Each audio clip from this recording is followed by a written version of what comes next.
Good morning, traders out there. It's time to take a look at what's going on in this market, and it's not looking good, guys. I should just have the red lights on because it looked like we're going to break the bottom today. We'll see what happens. I mean, it isn't looking good out there right now, guys. So we got to continue the battle. China coming in and kind of shaking things up this morning and coming with some of their tariffs of their own. Now you get tariff. No, you get tariff. No, you get tariff. No, you get tariff. Everybody get tariffed. Well, that just seems like the way it is right now, guys. And got to continue to watch to see what happens, what expands from the situation. But it isn't looking good, guys. It isn't looking like things are going to change around anytime soon. There could be headlines at any moment that could come in. But man, I'm getting as bearish as ever. And maybe that could be a sign that the turn is coming. But I don't think the turn is coming anytime soon, guys. The way that we think about this is that this needs to play out. And really, it hasn't even really taken an effect, right? We just started to actually put these tariffs in effect. And now it's going to take months to really show up for inflation and things like that. So it puts a conundrum on the Fed. The Fed is going to be on the sideline for some while, guys. I don't think that just because we went into a bear market, the Fed is going to cut rates. We need to be really heading down for the Fed to cut rates. And then, of course, what would that bring? If they go and then cut rates in the long run, I think it actually helps inflation spike up again. So they're thinking that they need to stay restrictive a little bit further. Need to see inflation get hit down a little bit further. So the CPI report is one of the key reports this week that could give you at least a little bit of a bounce in the short term. I don't think it's going to be a negative catalyst, but we got a lot to talk about here and always moves to be looking at there, guys. So we'll see what happens out there as it just isn't looking good right now, guys. Definitely need to be looking to see what happens in different names. We got some on the playbook that we'll talk about. So pretty much a lot of this is going to be based on retail. That's kind of the areas where I could see the downside action continuing to leak. So we got to look around to see what we can find there, but it isn't looking too bad this morning. We'll see what happens there.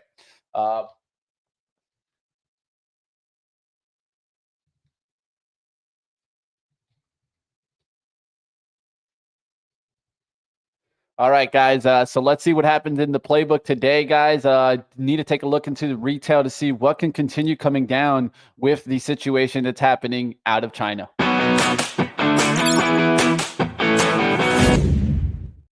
All right, team, let's take a look at different stocks out there that are taking a hit this morning. And there's a couple of names that we'll take a look at. The first one I want to take a look at is about the sad story that I think will happen in toys. And trust me, guys, I pay for a lot of toys right now, having some twins, right? And not what I want to see as Mattel going further and further down. And of course, the exposure to the Asian markets really affecting this. And I don't think this is going to change anytime soon. Mattel came from about $20 and really before this kind of in February was up to 22. It's already down 35%, but I think it could get down even further, maybe 50%, right? So I think that that's the concern part of this. And we need to see how it's going to be affecting, right? It isn't looking good right now at all. There's no scalable alternative right now for the supply chain. These added costs won't be absorbed quickly, and margins will get squeezed and consumer demand will fall. Either way, pain is ahead for these toy makers, and I don't think it's going to change anytime soon.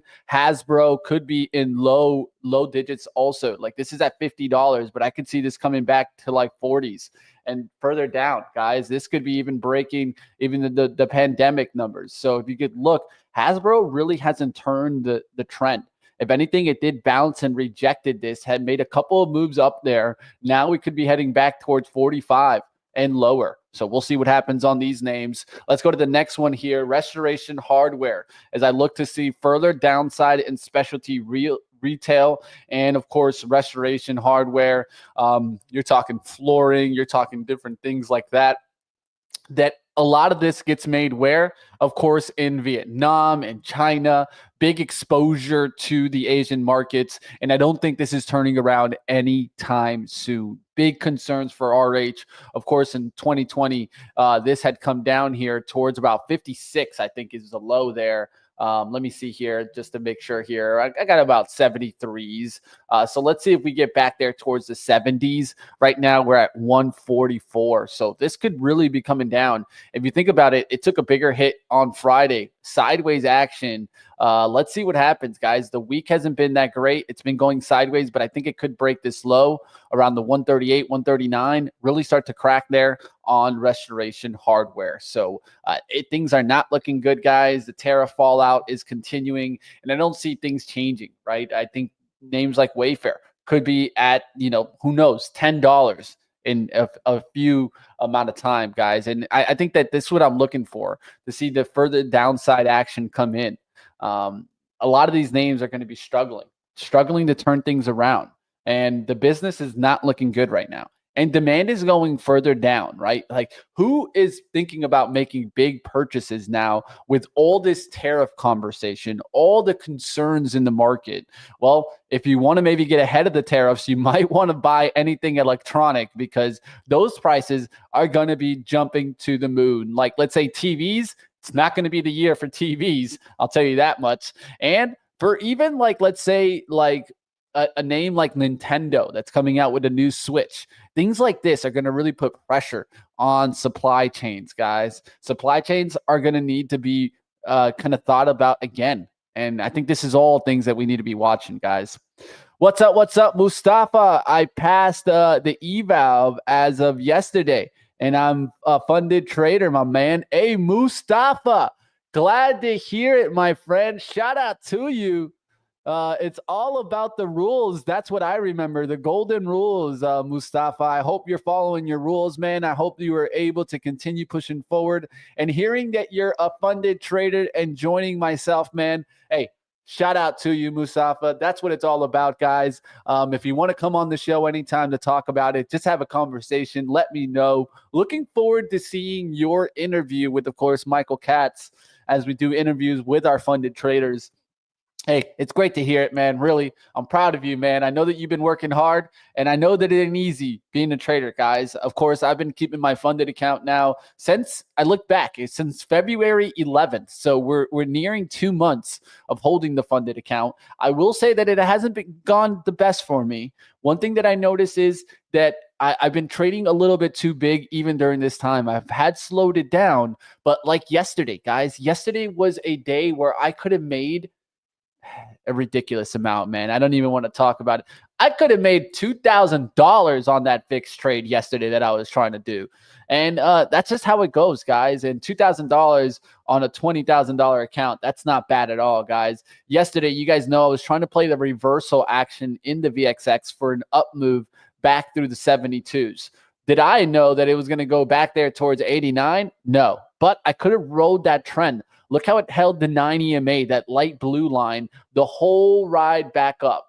And what was I doing? I was just playing it too big in between the 15-minute pattern that we had in the morning. If I would have just played it a little bit smaller, enough to just get through some of this volatility. And one of the things that I'm going to start using, and this is a good thing to talk about, is using the average true range to give me the ability of understanding my share size. When I was trading in that point, we were trading at easily about 2.23 on the 15 minutes. So in 15 minutes, we're trading about 2.3 points. So I need to have a share size that I can risk the full ATR. This is where I'm realizing that I can make an improvement today and catch myself, make improvements during this time. Well, there you have it, Mitch. I'm telling myself on that one, because I got to be listening to myself on these calls, right? And as you get bigger and bigger, when the expansion's happening on the ATR, we need to get smaller and smaller on the size. We can talk about this for the SPY, right? The SPY at one point was moving in 15 minutes close to 11 points, guys. And if that's going to happen, how can you handle that volatility? What's the size that you can handle 9 points on? Well, all things to be talked about, guys. So winning strategies for high volatility environments is what we're going to be talking about today. A lot of what I will be talking about is trying to master using ATR to understand sizing, right? And how you can use that to understand your risk in the trades. Well, just wanted to bring that in there, and definitely a shout out to Mustafa for getting that funded account. It's great to hear it, man. I love when all you guys are working hard to get to that next level. Kevin out there, it's good to see you guys. Everybody, good morning to you guys. Say hello if you're new to the show. And for any reason, if you're new, go ahead, say hello in the chat. I always like to get the new guys in here and really catch them. Look what they're looking for. Let's keep pushing, guys. Let's take a look at what else is moving out there. We'll get to the sunrise report. There's a lot to talk about in that action. Of course, that's going to be a lot involved with China. Let's get to that action. Let's talk about what's going on as the disaster in the FXI continues. It was up there looking like it was going to be a big monthly reversal. And look what's going on now. Now we're right back to the monthly support. So if there's any time to maybe grab China, this could maybe be the time, or maybe you see further collapse in China. Let's talk about that action. Let's get to the sunrise report. Let's talk about what's moving out in the market and why it's moving. Let's get to it.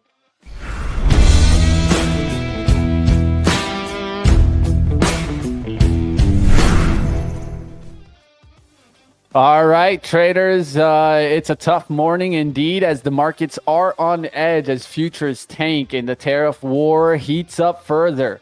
What are we looking at? Well, we're watching to see what happens with China, what happens with other action in the market as the global markets are reeling as tensions between U.S. and China escalate again. Stock futures were sharply lower Wednesday, and they were taking a beating. This morning, we're down there towards 490s, 86 this morning on the low action recently, right here towards 8 a.m. It is not looking good. We could be going to crack the low from the 7th. We'll see what happens if we crack that level. If we crack that, we're going to be further than the 20%. This is not looking good for the bulls today. The bears are in full force today, and I feel like the bulls are licking their wounds. Can they hang on to those lows? We'll have to wait and find out. All right, guys, China's response, of course, an 84% levy. Yeah, on U.S. goods starting on Thursday, up from 34%. This follows the U.S. moves to hike Chinese import tariffs to 104%. Effective early April 9th, so it's already in play here, guys. We'll see what happens with that action. A lot of destruction coming in the markets. Auto sector being hit hard. Let's take a look here. We'll take a look at Ford. Ford now down to 847. Who talked about Ford going into single digits this year? You know your boy Money Mitch, and a lot of this was based on talking about this for a long time, how the average car prices were way too high. Now with tariffs going higher, what's it going to do to the car prices? Even higher car prices. The demand is going to fall out. Let's just be honest. No one can be affording in the middle class $80,000 to $100,000 vehicles.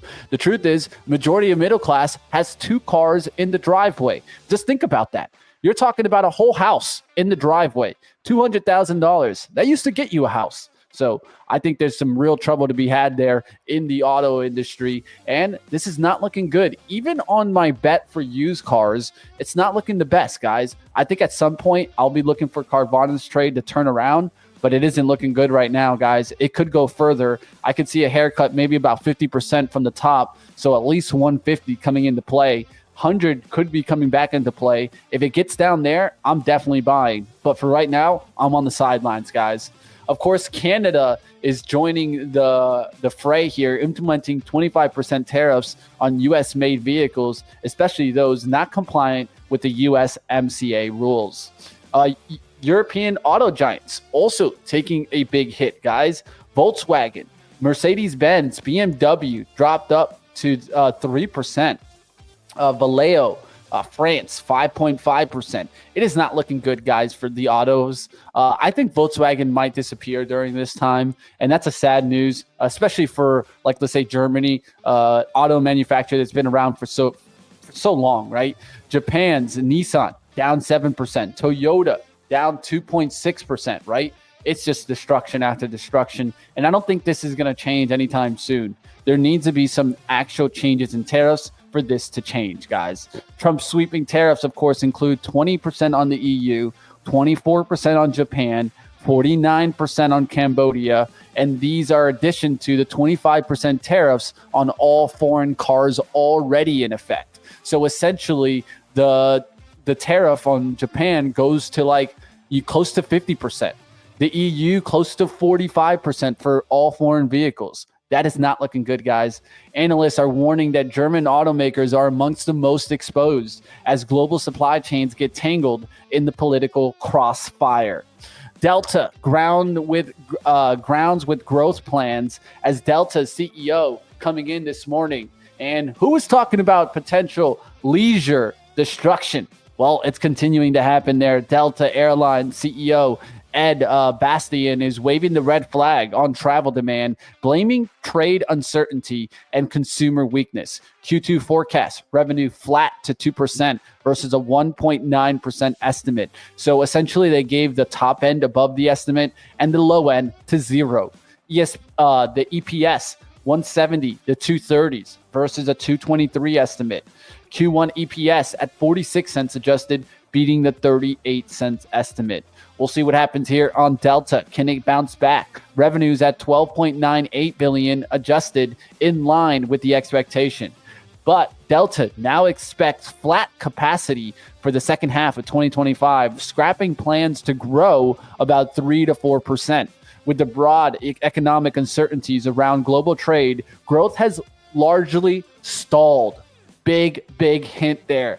Bastian said he called for the administration approach the wrong one, marking a sharp tone shift from last November. Of course, supporting what was going on in the government, now calling it the wrong one. Well, Walmart also coming in here today and starting to pull outlook. Walmart yanked its Q1 operating income forecast as Trump's tariffs effect on China, Vietnam, and other sourcing hubs. Previously forecasted up 0.5% to 2% growth. New guidance withdrawn due to uncertainty, and that is not looking good. CEO Doug McMillan struck a pragmatic tone as the company's investor day. We've learned to manage through the turbulence, but it's clear a fluid environment. Despite volatility, Walmart says it will focus on price competitive, inventory management, and expense control. It's worth watching, of course, that the Treasury says 70 countries have approached the United States about potential tariff negotiations. Could the heat finally cool off? Well, we need a lot of this to kind of play out. All right, guys, we got to continue to watch to see what happens in the market today. It is not looking good out there, guys. We'll see what happens. Will we get some further downside leak? And of course, we're in the last day of the competition. So let me know, how are you guys doing in the buy the dip Trump competition? Guys, we've been battling here. We'll see what happens. I need my quants in here. But buy Trump's dip. 3-day trading challenge, of course, ending tomorrow. I'll give you guys the summary of what happened. Who won? How much money did they make? What trades did they make? Well, find out, guys. Like always, keep battling. We'll see what happens out there. And don't forget, you guys could be winning a prize today. So, hey, get after it. Get that competition, guys. Of course, 10 prizes will be given out for the top P&L in the 3 days for each tier. I'll tell you one thing, guys. I got this little small account that I want to take a big shot on today. So we got to find a name to take a big shot. SPY bouncing here, guys. We're bouncing near the lows, which is not a bad sign. Can we climb the wall of worry? Is the pain on the bears or is it on the bulls today? Well, I'll tell you one thing. We're going to be looking at the news, watching for, like I talked about it. It's the tape bomb environment that we're living in right now. And we're going to continue to watch that because at any moment we can get news that can move the markets. JP Morgan's Chase CEO, Jamie Dimon, says sticky inflation will not go away quickly. Volatility from tariffs is serious. Show progress on trade talks to calm the markets. Goal of trade deals should be to make our trade partners stronger, not weaker. He is hearing recessionary talks, not seeing defaults yet, but expects it to happen. Recession is a likely outcome here, and negative coming from the top. See, JPM That is not good news, guys. Not good news at all. We'll see what happens today, guys. Big twist of turns yesterday as the market was starting to come up and just got wrecked. It was a straight hit back down, guys, and continue to go down. Of course, with China kind of mentions, that's not good at all here today, guys. We'll see what happens. Of course, trading in this volatility is not easy, guys. A big thing is going to be the watch today to see what happens with the action, guys. The Scholastics, let's take a look at different momentum indicators and seeing where we're at, right? We're definitely oversold. We could see bounces, but it is not looking good, guys. The whipsaw that we saw here is quick indeed, guys. We can take a look at different kind of rates of change. You can see the down action that's happened as of late in the rate of change. This just tells us, and it adds the up and the down action. Look at the action that we're getting here, guys. Do you even see the change here? It is rampant to the downside, guys, and it's crazy to see it this fast, right? Hey, didn't expect to see that, guys, as we are seeing the destruction come in really quickly. Now the only question is, where do we stop? How far down do we go? All things to be talked about, right? This is Williams R. I'm just using different momentum indicators. I'm doing a course on this for you guys, and that's why I have them already there for you guys. We'll see what happens there on the SPY. Overall on the daily, you can see how expanded the light blue line is from the yellow. That just shows us the momentum to the downside. Can we bounce and even hold 500? That's going to be a massive resistance to look at today. Can we get to the 500? And if we do get there, what happens at that level? Do we reject 500? That's going to be my level to watch for upside action today, to hold for me to play upside. If it doesn't get back to 500, I'm still in the bear camp, and things are not looking good. All right, guys, we'll get to the show action. It's 8:59. We're about to kick things off, and it looks like, of course, the market are being run by tape bombs. You got to continue to watch to see what happens with that.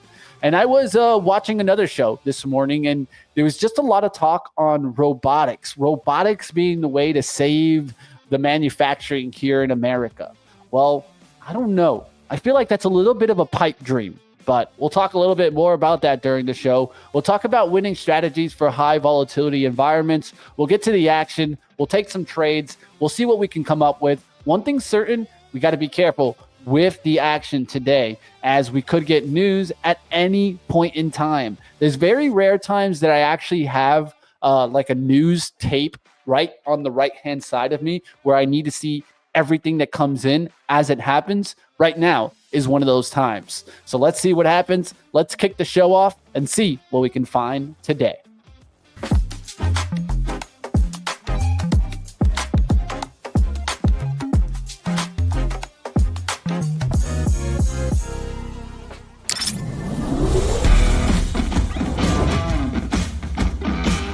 Wants 200, baby. You ready to get back to the trading action? You aim, you shoot, and make money. It's going to be a great day. You guys know where you're at. What's going on, traders? How we doing out there? Let's go ahead. Let's bring on the man himself, maybe to calm the storm. What's going on out there? Michael Noss, how we doing?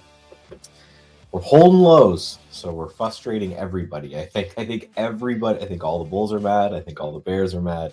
I think everyone's getting frustrated out there.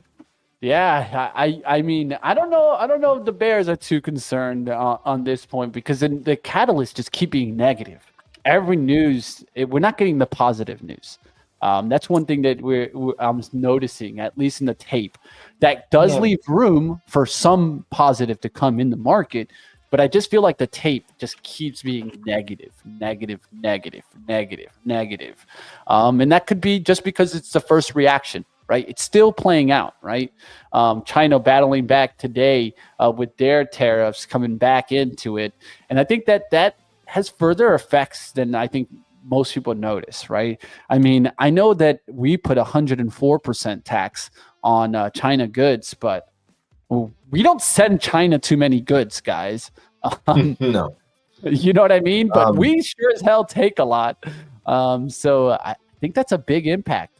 And I don't think people are realizing yeah. how big of an impact this is going to do on tech especially. Well, yeah, but to my point about the Bears getting frustrated is you're getting all this bad tape, but we're not taking out lows, right? It's one of those. These are one of the moments I could just pop right into these are one of the moments I think it's worthwhile looking at instead of the SPY, because these are telling two different stories right now, right? If you grab the SPY, you get kind of one story where it's looking a little bit, I guess, worse than it is. If you're looking at the actual futures contracts, especially here, you can see on the daily chart, we've come back down. We tested that lower wick, and so far we're finding support. So the real question, I think, is more because if the news is out, it's known, right? Everyone knows it. It's priced into the market already. The question is, what more bad would have to happen to take out this loan than 104% tariff and an 84% reciprocal tariff? Like, what are they going to do? Go to 1,000%? Like, at what point? So that, I think, if you're trying to paint any kind of bull case, I still think you're just leaning against this low. You know, we couldn't break it yesterday on all that bad news. And you know, we were talking about, we were joking about how boring it was, and then we ended stream like right here, and then the market just kind of collapsed all day. I'm still shaking my head because I had that VIX trade. Good Lord, I messed that one up. 22 points yesterday on that run. That could have been massive, right? Just goes to show you, smaller size could be the only way to play during this time. Oh yeah, in the futures trading I've gone from trading, you know, maybe one micro or one mini lot all the way down to like 2 micro lots. So it's like 20% of an original trade. And you know, you'll get the same risk reward out of that. But yeah, so I'm just really focused on those lows, because if a massive escalation in the tariff war with the largest participant, the largest people that we're battling being China, couldn't get them to break that lows and not even overnight. You know, I think you lean against that price. And you know, I said the same thing when we were kind of right up in here, right? This zone right here became the price to lean against. And you don't have to make it too complicated. You know, you don't need to be out there doing crazy Fibonacci or anything, you know, studying news events and all this kind of stuff. Is okay, we have a low, we have a bounce. For us to be in a downtrend, we're going to have to break that low. And for us to be an uptrend, we have to hold that low. Right, so that low now exists right here. So that's kind of my sole focus on the entire market, is on a closing basis. If we're above this, then it's time to start taking shots again. If we break below it, you take your paper cut and you move on, just like we did right here. And then, right, you're just constantly trying to reload at the low price, knowing that at some point there'll be a bottom. No one has any idea when it will be, though, right? All right. Well, I have one chart here, and it's not as clear as I want it to be when I make it big, but we'll bring it up here and talk about this, right? Talk about where are we, guys? There was a point in time where I was bringing this up, and when I was thinking, were we in the euphoria side? And it definitely wasn't the euphoria side. It looked like we were more in the complacency side, and now we're in more of is this the anxiety, denial, or panic? And that's what I want to. That's what I'm bringing in. That's my question today. I think we're more in the denial phase, which is the middle part of the drop, right? I think the anxiety came in when we were looking to get towards a Liberation Day, and then Liberation came and brought this move down. I think the denial happens here, and denial is mainly the bulls thinking that it's going to come right back, and then the panic, the SIT, everyone's selling, I need to get out. Has that happened? Have that moment happened? Do you feel that that's happened, Michael? That everyone needs to get out moment? Yeah, and then I know this chart. I don't know how much markets actually move like this.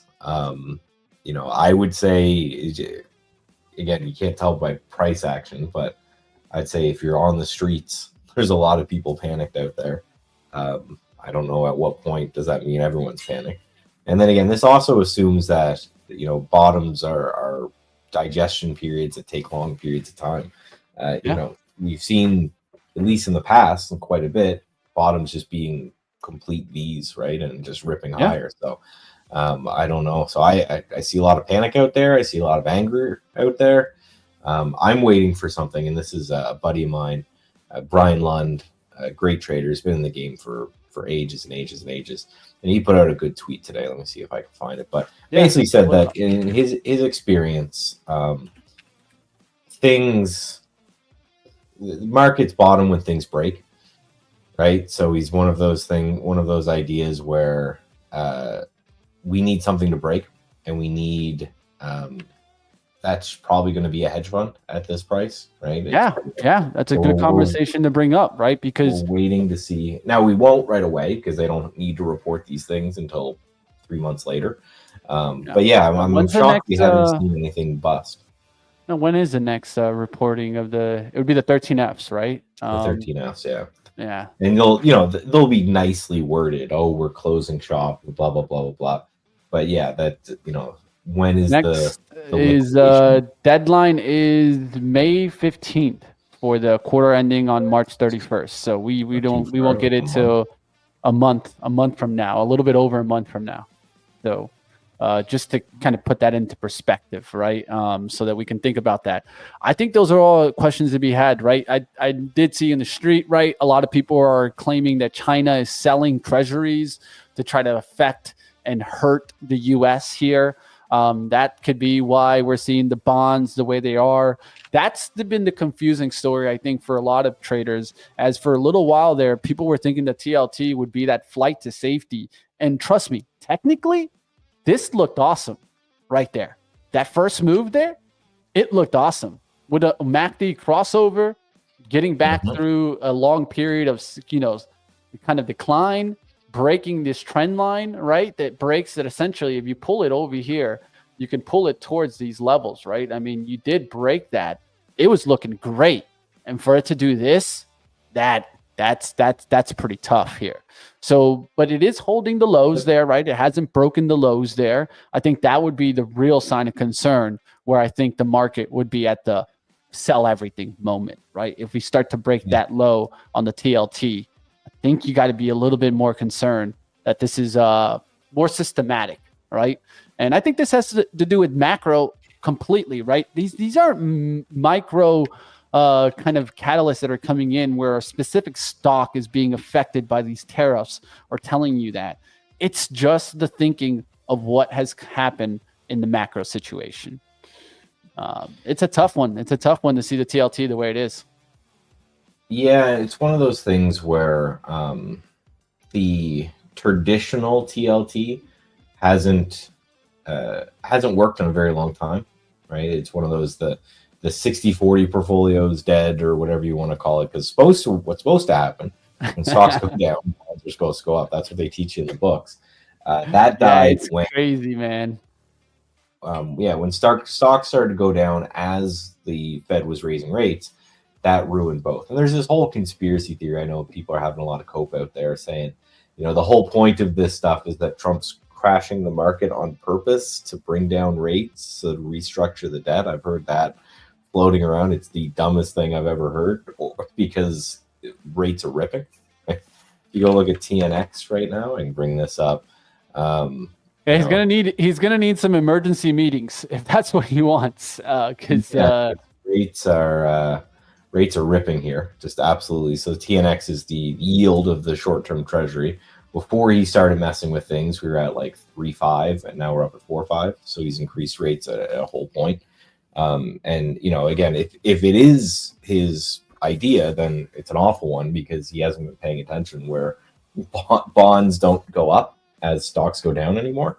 Again, for those who are new to trading, what's taught in all the textbook is that the reason you have a 60-40 or a 70-30 portfolio being partly stocks and partly bonds is that when the market becomes worrisome, people are supposed to move their money into bonds, and that makes bond prices go up, which would make yields go down. That hasn't worked in like 5 years. So I don't know why you'd think it would start to work now. The problem with that being is that it's like one of those good in theory things that doesn't actually happen. So it's, so if you're if you got a bunch of nerds around you that read textbooks and aren't paying attention to markets, then maybe that's a good idea. But yeah, we're seeing credit spreads as well, right? So this is, I never know how nerdy to get on here, but basically credit spreads are looking at, I'm trying to find a good proxy for them, but we can just use a TNX. But it's basically the difference between the treasury yield and the high yield HYG, high yield bonds. The more of a difference there is between the treasuries and the high yield bonds, the more people are worried about the market. It's basically the more risk they believe in default in corporations, right? The higher the credit spreads are. It's just, I think, the simplest way to put it. And they're starting to blow out. So it just starts to mean that people are worried that there is going to be some sort of explosion in corporate debt, where there's going to be defaults from corporations. There's going to be systemic issues that are being entirely caused by these tariffs. So that's going to not help with, because that means the price of bonds are going to go down, and when the price of bonds are going to go down, it means yields go up. So as soon as you see a big company start to really struggle because of tariffs, the bond market's just going to kind of completely fall apart. And so again, as this TLT moves lower, that you were talking about, Mitch, it just shows you that whatever he's doing is doing the opposite effect of what the conspiracy theories say that he's trying to do. It's, rates are going to rip, which means it's going to be harder to finance any debt. It's conditions for people that are borrowing. It's just bad across the board. Yeah, I don't think he's trying to do with the treasuries, really. I do know that there's a lot of commercial real estate, though, that is in real danger in this year, and that I do know. I put a big report out in 2022 about it. So I've been waiting to see what happens with that. That's why I'll continue to watch KRE. If there's going to be a financial disaster or a crisis this time, it's going to be regional banks going kapoom, right? And the bigger banks buying them up, because that's what would happen. It's not the end of the world. It would just cause the bigger banks to have to step in and take some of those assets. That's my biggest concern of this. It's just that the KRE just starts to get completely destroyed. Commercial real estate really hasn't recovered the way it's supposed to. Big part of this is old buildings that no one wants to be a part of anymore. And remote work, I know, did go back down, not like what it was in the pandemic, but it's still out there. And I think that overall, things have changed. If there's one concern that I think could happen, is if that regional bank concerns come back in. Other than that, the tariff situation is going to take a long, long time to play out. We are getting, though, of course, Fed talk, right? Fed talk is important to catch, guys. At 9/11, we got Kashkari coming out here. Fed Kashkari saying that first priority must be keeping long-run inflation expectations anchored. Announced tariffs much higher, broader than expected, resulting in larger economic effect and shock to confidence. Near-term inflation will climb. Purchasing power will go down. Investments likely will be lowered. GDP will be smaller due to tariffs. Once confidence on inflation expectation could then focus on the trade-offs between goals. So right now, what is the Fed telling you, at least from Kashkari, that he's saying we can't cut. We cannot at any cost cut here. If we cut here, inflation will get rampant again. And next thing you know, we have a real problem on our hands, which is inflation back to where it was, and we need to cut rates. So right now, the Fed pretty much telling you they're not cutting anytime soon, and I don't think they are going to cut anytime soon. They're always late to the game. We want them to be early 9 out of 10 times, and I've never seen the Fed be early to the tape. What are they? Data dependent. Really, data lagging should be more of what they tell you. They lag the data. Once the data tells them that they have to turn, they turn majority of the time. So I think this just puts further pressure on the market, because if Trump wants rates to get cut, rates aren't getting cut anytime soon. Well, they can't, right? So I don't think this is an early or late thing. I think it's just if they cut rates, they ruin everything, right? It's, you know, you've got now everything you buy from China is going to cost double. So we buy a lot of stuff from China. There's no way that's not. I don't know who, you know, I was talking. Breaking news in a small stock, guys. Breaking news in 22nd Century Group. Looks like they're doing an agreement for filtered cigar products. We all need that during this volatile time. XXII is the ticker. XXII. It's ripping, though. I will say that. You know, yeah, it's one of those cigar products. Yeah, to the Fed, I don't think anyone wants. I don't think anyone who studies economics wants them to cut, right? Because someone was saying, you know, the whole key that inflation is, or that tariffs are inflationary, was like a buzzword us Canadians picked up or something. But it's like it just is. Everything you buy now from that has any part in it in Chinese now more expensive. So if inflation is going to ramp up and then they're going to cut rates to try to save the stock market, that's just going to make inflation even worse. And again, they don't care about the stock market. It's just not it's jobs and it's inflation. So they're kind of, again, I think they're going to be screwed from both ends, because they cut rates, it may save jobs, but inflation will go through the roof.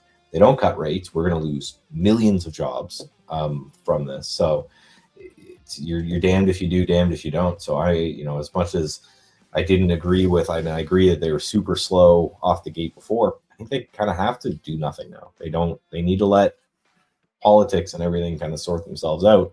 And they need to be the ones just saying, okay, well, we're just going to leave things the same unless we start to see epic explosions. So to your commercial real estate point, the thing that would make commercial real estate really explode is if rates keep going like this. Right? Because if you have to refinance on a building that's not making you any money, you would have loved to do it when the rates were 2% lower than they are now. Now that you're going to have to refinance at an even higher rate on a building that's not making you any money, that's going to cause a whole wave of default. So it's one of those.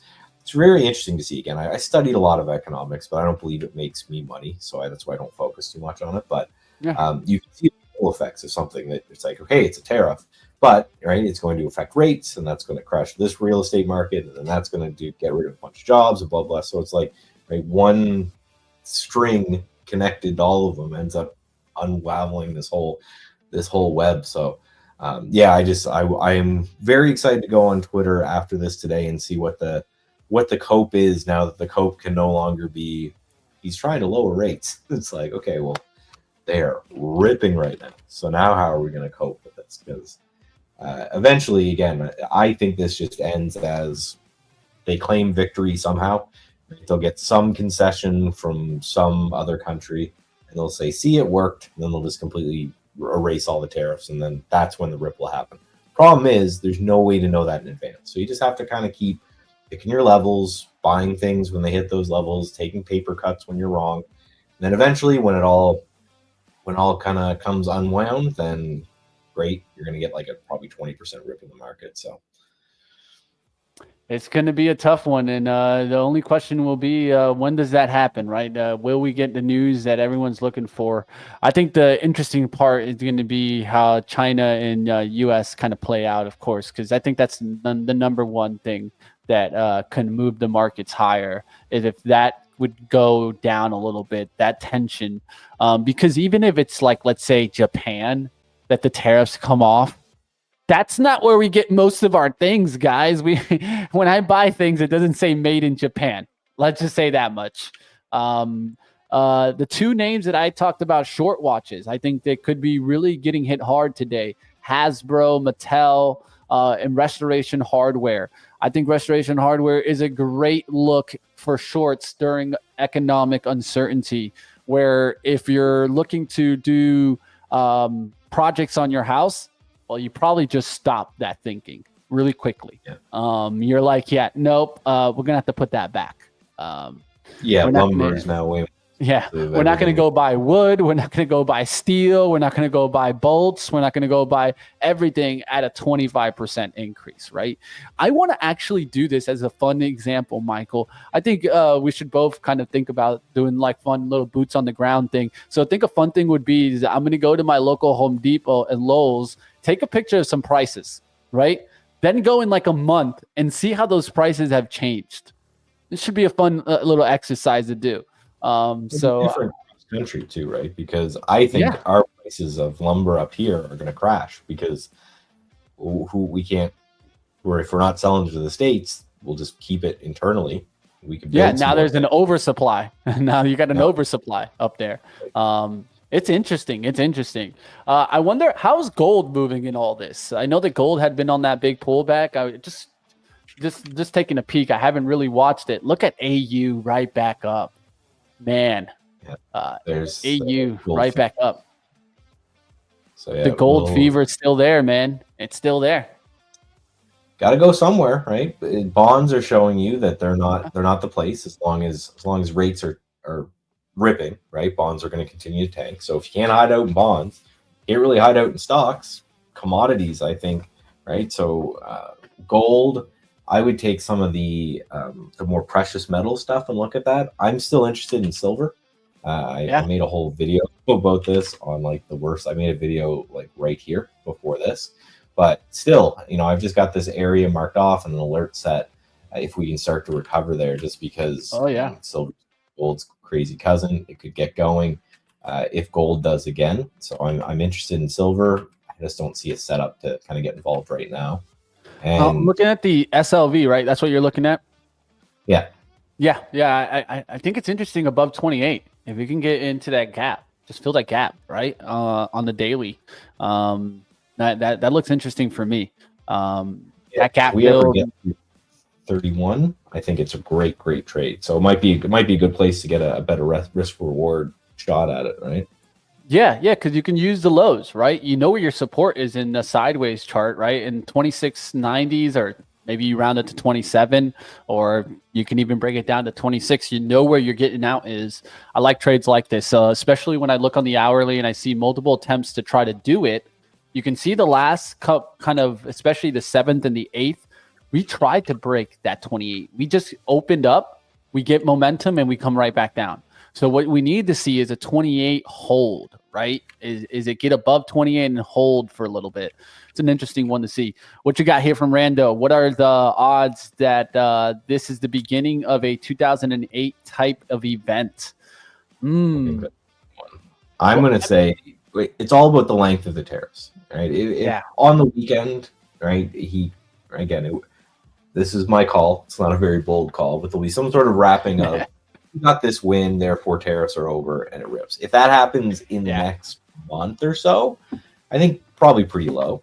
If we are still sitting here in the summer talking about these tariffs, then I think it's 100% 2008 style event where, right? Because what we haven't seen yet and is the job losses. And I think what we learned during the whole inflation scare of 2022, 2023, that kind of thing, was that as long as people have jobs, they're going to keep spending money, right? They're just, regardless of what things cost, they're going to keep spending money. What's going to happen is the moment that people start losing jobs, that creates a bit of a mess, right? So that, sadly, that's one of the only things that can fix the inflation problem that we're going to have because of these tariffs. If people start losing jobs, they spend less money, and then you get, that lower inflation.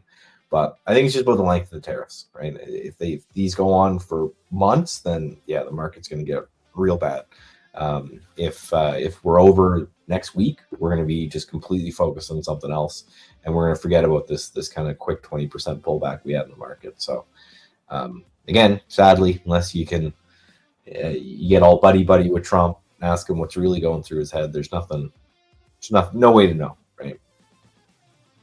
Yeah, there's no way to know at all, guys. I am taking a little bit of a trade here, guys. Starting it off, trying to see what happens with this XXII, guys. Taking a little bit of a long here in the small little account, guys.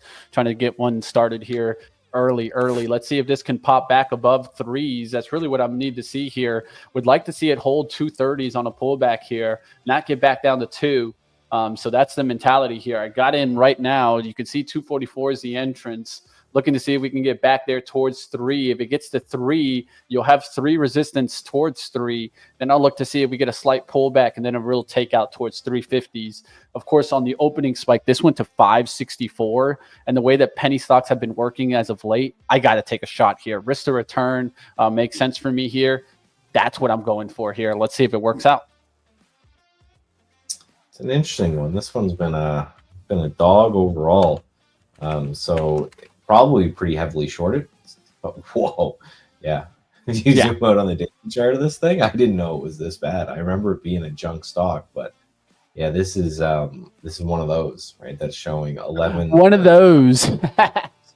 One of those $100,000 all-time high. I got 200,000. Oh, there you go. So yeah, it's these heavily shorted ones. It's like one of those things that could pop to 10 and it's still awful. So you get one of those where people are really, really short. Maybe they get squeezed a bit here. For me, if I'm short from 200,000 and it's down to $1, I'm already out. But if there's any greedy people in there who are staying short, then it's one of those that it's a nice look for a potential bounce. See, it's already working out for you there. Yeah, we'll see what happens, right? Really, 3 needs to get taken out, right? You've gotten multiple attempts to that 3, so I'm looking to see if that 3 could get taken out here. So we need, and I was talking about this a little bit. Mark's going to open in 2 minutes, so I'll make sure I'm ready for that. But so I talked about this a little bit yesterday, but I got some questions DM'd, so I'll kind of finish up. But yeah, I was able, for the AVU apps trade strategy, I'm still trading it in Trade the Pool, but I was able to fully automate it from TradingView into my Interactive Brokers account. So that's good because now I'm kind of trading it in 2 places, but it means I want a new strategy, right? I want a new strategy for the Trade the Pool account. So we need to start keeping our eyes open and keeping thinking. So you guys have seen, which is really cool, the entire process of me struggling to find a strategy that works, ending up finding one, passing an account with it, and then getting to get to the point where it's just fully automated. So once we can do that with Trade the Pool, I'll obviously be doing that with larger and larger accounts. But yeah, I'm looking for new strategies. I'm thinking something a little bit more trend following. Is this one's a bit of a revision to the mean, but we're opening here in 2 minutes. We're kind of smack dab in the middle of the pre-market range. So we've got some work to do on either side. And like Mitch said, we've got FOMC stuff. It's only minutes, so it's not a rate decision, but minutes, it's one of those, it was moving the markets before. Sometimes Fed minutes move the market, sometimes they don't. And this might be one of those things where where we're just, all we care about is tariffs right now. So I don't even know if these Fed minutes are going to do anything to the market, but just know that they're there and just be careful, right? Sometimes when you have these days, you have choppy mornings and then some sort of resolution when they come out. But again, it feels to me more like no one cares about anything except tariff stuff until that's resolved, and then we'll all be worried about something else. All right, guys, that move, not making the move right there. I just cut it, guys. I just took the small loss there. I think it could make the pop through the 250 here at the open, but it's just too much risk as it starts to come down here right before the open there. So I'll continue to watch it to see what happens, guys. But I got out of it right now. I'm looking to see if it recovers 250. I just think it could make that 2 attempt here, and there's no reason to give up the cash right before the open there. We'll see what happens, guys. Let's get after it, guys. And of course, the 3-day challenge is still on. Keep battling out there. Let's see what we can come up with today, guys. And there it is. There's XXII going down to that $2 area. It's kind of the expected one if it does pull back. And so in my eyes, I hate to be in trades right at the open. The only way a lot of the times I'll stay in it is if I got a big cushion. Let's say if the stock would have been at 3, then it's okay for me to hold it towards the open because at least I have the cushion for the pullback. All right, let's go to the market because I'm watching the market today. I think it's important right out the gates here, getting a little spike there. I think we can get to 500 on a slow climb back, and then I'll be a little bit more concerned. It isn't going to be one way, just like it wasn't one way yesterday. I think it keeps trying to chop traders up. And what did I talk about on the daily? We could be in sideways action, right? And so that's the one thing that I'm a little concerned about. Do we go sideways here? Sideways here, I think, affects both bulls and bears, because everyone's betting that the next big move is coming. But is it coming, right? Or will we stay sidelined for a little bit on here? I think that sideline actually makes sense. So the only thing is the expanded range, right? I talked about today of maybe using the ATR a little bit more for understanding of sizing, right? ATR right now on the SPY on the 15-minute at $4.33. Yesterday, it went as high as $11, 11 points. That's pretty fast for the SPY, right? When the SPY is moving 11 points in 15 minutes, I mean, wow. That's insanity. But yeah, Qs are trying to break pre-market highs right off the jump here. SPY lagging a little bit, so showing that again we're just getting some beta from the tech thing. And yeah, I'd say 499. That's the big level there for the SPY. Yeah, that's what you got kind of marked there as well. So yeah, a little bit of a pop off the open there. We're just waiting to see. MBOT at $2 is one that I'm looking at. So yeah, just waiting out the first little bit here just to see what happens in this overall market. But it's one of those, might be like, and this might be the market that we just have to get used to, right? We were all kind of memeing yesterday about how boring it was. And then all of a sudden you get one bit of news and everything explodes. And that just might be how she goes going forward. It might just be just that, is that you have markets that are choppy and doing absolutely nothing until the moment that there's some sort of tweet or event or something that has anything to do with tariffs, and then we get a massive move one way or the other. Long MBOT here, guys. Trying to take a shot in the smaller account here for the $2 break. Let's see if we get it. And then really it's about the breakout. Let's see where the breakout goes. Breakout could get us into the kind of 250 zones. That's where I see on the hourly. Let's see if we break 2 here and start to make the move. So 15-minute chart has a pullback there that could come back into play around 185, but I'm looking to see if we just hold this as a trend line break, right? Trend line approach break, and actually make the move above. We'll see what happens here. Yeah, these little guys are moving for sure. I'm just barred from trading them because of my data. So, and maybe that'll be the next thing I try to focus on, some sort of strategy on these little crazy dudes. Not as much buying power is needed to either make or get killed. All right, there you guys have it. I just added there. You guys can see now 200 shares as we break 2. I'm looking for the pop here. Let's see if we get the pop. SPY is just still trying to flirt with that kind of pre-market range, back and forth. You know, just fighting. Nothing really too crazy going on. 2 or 485 is definitely the area, right? That's going to be yesterday's low, and it's also the pre-market low. So that's a good place to take a shot at as well. Boom, MBOT. There it is, guys. 211 now breaking the highs. Let's see. Let's go, guys. Staying to the small names out the gates here, but looking into the overall market. If you guys have any questions, let us know. SPY pretty much sideways here from the open. We'll see what happens. Yeah, nothing happening yet here, and there's nothing until FOMC stuff. So it's not like we're waiting for news, right? We've got crude oil that happens every Wednesday, but other than that, we've got barking. Barking's going to be barking, and then we got FOMC minutes. So it's not, you know, sometimes you get these pauses off the open because there's like an event in 15 minutes or something like that, but it's just not one of those things, not moving that way. So waiting, haven't gotten, oh, I did just get a trigger. So this is going to be the first AVWAP fade strategy here, and it's with, wait for the indicator load. So buying some Pfizer here. So this has been obviously a dumpster fire, just a horrible stock, but it's doing everything I want it. We're gap down, spend most of the morning under VWAP, did a little bit of break on the pre-market, but you can see it's triggering here as well. So I'm looking just to see, you know, yeah, probably right there. I'll pick some up. A couple of these other ones triggered, but a lot of these happened in the pre-market, which I'm trying to avoid unless I get them, early in the pre-market. So right now it's just buying Pfizer. Again, stops are at lows, either the pre-market low or the low of the day.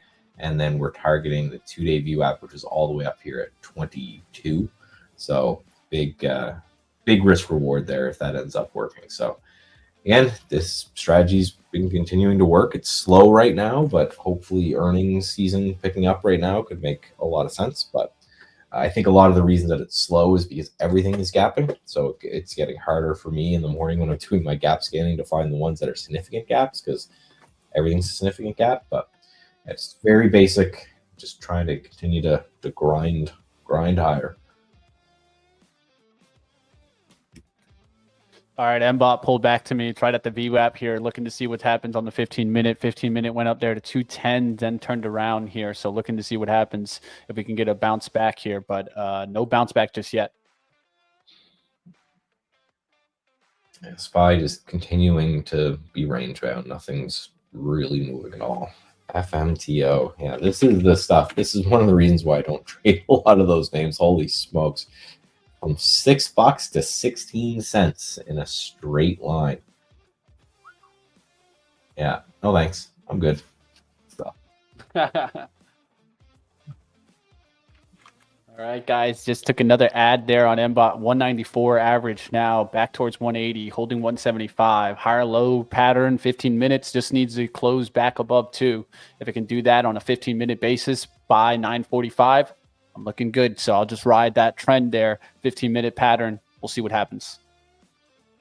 SPY kind of running into a little bit of some altitude. Can't really get towards the 498s right now. Kind of fighting, at least for me on the 15-minute, the 50 EMA keeps fighting the 496 here. We could see a little bit pullback start to play in here. We'll see if the 15-minute candle goes red. VIX, what a crazy move, man. I'm so upset that I haven't made a killing in the VIX during this time, because yesterday should have been that one for sure, where we could have expanded the funded account, just pushed it a little too much off that 70. Can't believe we went all the way up to 90, but that's just how it goes sometimes. Here's a SPY trying to make the move here. Let's see if it gets to the 500 on this drive. Fartcoin up 6%, so we're gonna have a good day in the market. That's my oracle right there. That's how is Fartcoin. It's up 7% now. So yeah, Fartcoin's doing good, then the whole market's got to be okay. I just can't wait till I get invited to Harvard to do an economics speech on Fartcoin versus the overall market.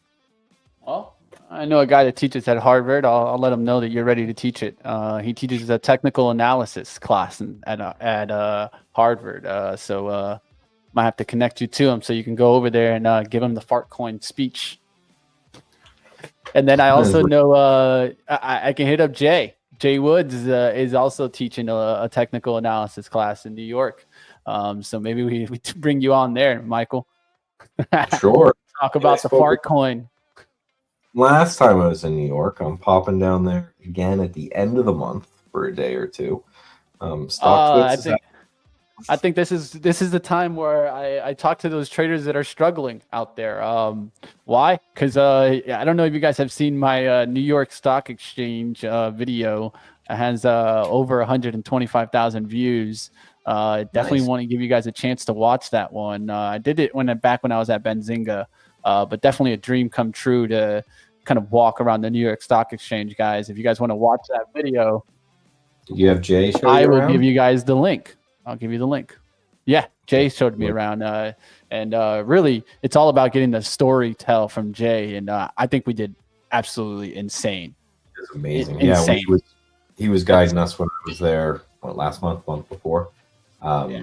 So check that out, guys. There's a link there. If you guys want to check that out, just kind of take a simple watch later, or maybe just click on it and hit the save to watch later. That's what I always do when I want to watch something. And then YouTube will recommend it when I just hop on YouTube later in the afternoon. Over the pre-market lows here on the SPY. But yeah, that's Jay was the one that walked us around when I was there. Just insane. He's been there for 30 years on the floor. Yeah. So he knows everything about that place. Yeah. So. Yeah, really, really good guy to talk to, guys. Here's Mbot. Let's see if I can get it, guys. Taking a big shot here in the smaller account to win the competition, essentially. So I could add here at $2. Little part of me is thinking about doing it, but I feel like I'm starting to get a little too greedy with the sizing on this account. So I'm just going to hold right there. We're back towards 199. We're looking for the breakout above 2. Can we get it? There's your little wall. There's a little wall of 15,000 shares. I'll pull down my share size right now. Just I'm going to give you guys the look right here. Let me just make sure we're on the right one.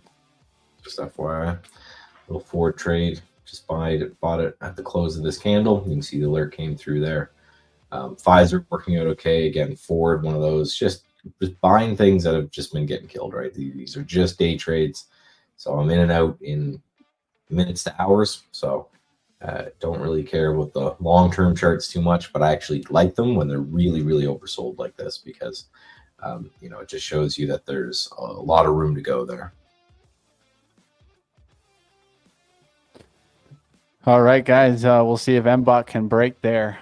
Definitely seeing that sizing that is hanging out at a $2, just kind of being a little bit of a wall there. We'll see if we can break that. There's about 14,000 shares there.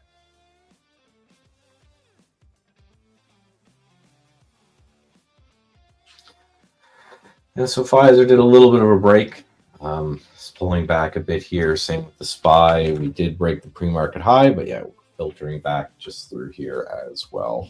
So yeah, some movement there. There's your now 16,000 shares there, guys. So you see there, right there on the level 2, you guys see it right there. That's the little wall that we need to get through at $2 here. So let's see if we can get through it. We want to see this 16 appear up at the top here, and then you see it go to, maybe 12,000, 11,000, 10,000, 5,000, 4,000, 3,000. When we go through, let's see if we can get that type of action move through $2 here.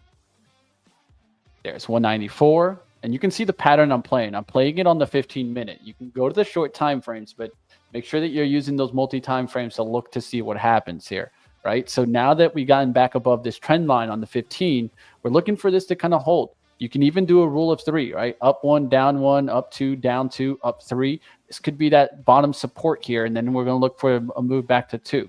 Break of 180, and you can know that, hey, you could go lower back through that 170. So we'll see what happens if it can get back through 2 here on Mbot. Big rejection there. That's going to come and hit that 180s here. Let's see if it holds at 180s. You could still get wick throughs there, but it needs to start coming back there for the $2. Yeah, nice little reversal there in the market, right? We broke that pre-market high. There's the 499, so we talked about. Yeah, pulled right back to it. So just like yesterday, we talked about this yesterday. Now that, right, we broke these pre-market highs, we pulled back into it. So if we fail here, is that maybe a little fake out, a little misdirection, and we move lower? Or if we end up holding those highs, was that just the pullback that everyone needed? So it's one of those place your bets moments, right? If we hold here, we could grind higher, or it could end up being, and that's kind of what happened yesterday. We broke the highs, and then we did a little bit of a pop higher, and then, of course, as soon as the stream ended, we completely fell apart. So, yeah. Vero, the top move of the day, continuing, guys. That one I did not expect to continue, and it has. It's been really strong, guys. Another 100% mover, 355%, guys, on Vero, VERO, Venus Concept. Strong all after hours, strong this morning, and continuing into the intraday market. BTU is also on the list for potential fade, although the news was really good. I don't know if you saw that coal news, but executive order signed that's going to just allow them to spin up a whole bunch of old coal plants again. So awesome. They did the coal ETF. Yeah, that's what we need. Let's get that old junk, but it's one of those breathing life. Oh my God. Maybe. But guys, there's so many other technologies. Can we just push to nuclear already? It's not the same nuclear as in the Cold War, guys. They've gotten a little bit better at nuclear energy in 30, 40 years, guys. So I don't understand this sometimes, Michael. Like I know that nuclear energy is scary concept. But in this age, but in this age that we're in, we should literally just be running on nuclear energy. Like, I saw this whole thing from a climate scientist that basically said, okay, so you build these desalination plants all along the coast of California, and then beside them you build nuclear power plants. You pull the water out of the ocean, you dump it in like the Grand Canyon or whatever, and then you have tons of fresh water, and you're pulling back the rising ocean current, and you can do it all for free, like net free energy. And then would you rather? But it was one of those photo op things, right? He had a whole bunch of coal miners behind him in the hats and everything, and saying we're bringing this back. But I just look at it, if give each of those coal miners a couple $100,000 and say, okay, you're going to retrain to work at a nuclear plant. I don't know about you. If you gave me the option, you said, Mikey, you need to go work in the coal mines or you can go work in a nuclear power plant. I'm taking that nuclear power plant 100 times out of 100. It's going to be a better paying job. You're not in the earth breathing coal dust your whole life. Yeah, it's just one of those. Those I just think about it as those poor Americans that gave up their lives for coal for so long. Maybe let's not continue that trend, right? Go back. Yeah. But yeah, it could trigger right here. So I'm looking for the close of this candle. So again, this is one of those. Yes, big gap up. Yes, good news, but and rejection's coming fast. VXX back to VWAP, guys. But it's the third tap on VWAP, so I'm looking to see if we start to pull back. Look for a breakdown on the VIX. If that doesn't happen, I'll look to see if the VIX spikes. So you got a little battle right now. The SPY did work its way back to 500. I felt like that was normal because if you look at the 15-minute, there's a lot of resistance in that area. It's slightly below maybe, but the range that the SPY gives you right now, you kind of got to hold on to that. I'll watch the 9 EMA to see if we break that. That's going to be a pullback back through that big candle that we just put in, right? So that's a breakdown like 493s. If 493s show up, you get a little bit more concerned. Yeah, so there's my BTU short. So there's BTU short. Pfizer long. So Pfizer long's not doing anything. About break even, up a few bucks on, and then BTU to the short side there, stop the high of the day. I like this one a lot just because it did this post market spike on the news, and it couldn't even get anywhere close to challenging that today. So the fact that it tried and failed and back through VWAP, again, the target on these is always 2-day VWAP. I'm getting better at holding those targets. I'm still wussing out early on them, but again, as things become kind of more and more systematized, I'm getting better at just saying, okay, let's just let them work, trade them real small in the long run, just net a few bucks from it, from not a whole lot of work. So still waiting. But yeah, the SPY did that rally, the liquidity grab, so it came through the pre-market high and then failed. So as long as we're under this line, everything's kind of guilty until proven innocent till me, right? It's not something I'm gonna take a big shot on. Great chart on Apple right now. Multiple bottoms in the same area of the 170, undercuts the 170 right before the pre-market open, like right before you get to the open, and now starting to drive back, right? So if there's one chart I'd watch one of the most exposed names to China, which is Apple, of course. There's a reason why you hear any China news right now about tariffs, and what do you also hear? Oh, but Apple, right? Because it's the most exposed there. And so I think that's one to watch today. It gets back above 180s. You could see continued uptrend throughout the day. So don't forget, guys, that we're going to be in this battle where the news might not match the price action. You need to be looking to see if it's matching. Sometimes it's going to be doing the Max Payne trade where everyone's looking one way, it does the other. Right. And so don't forget that. Right. And right now, in an environment where uncertainty is at its highest, the flip flop game is actually faster. Right. And so you have to be able to flip flop even with your own thinking. Right. You can be thinking intermediate long term down and still play upside.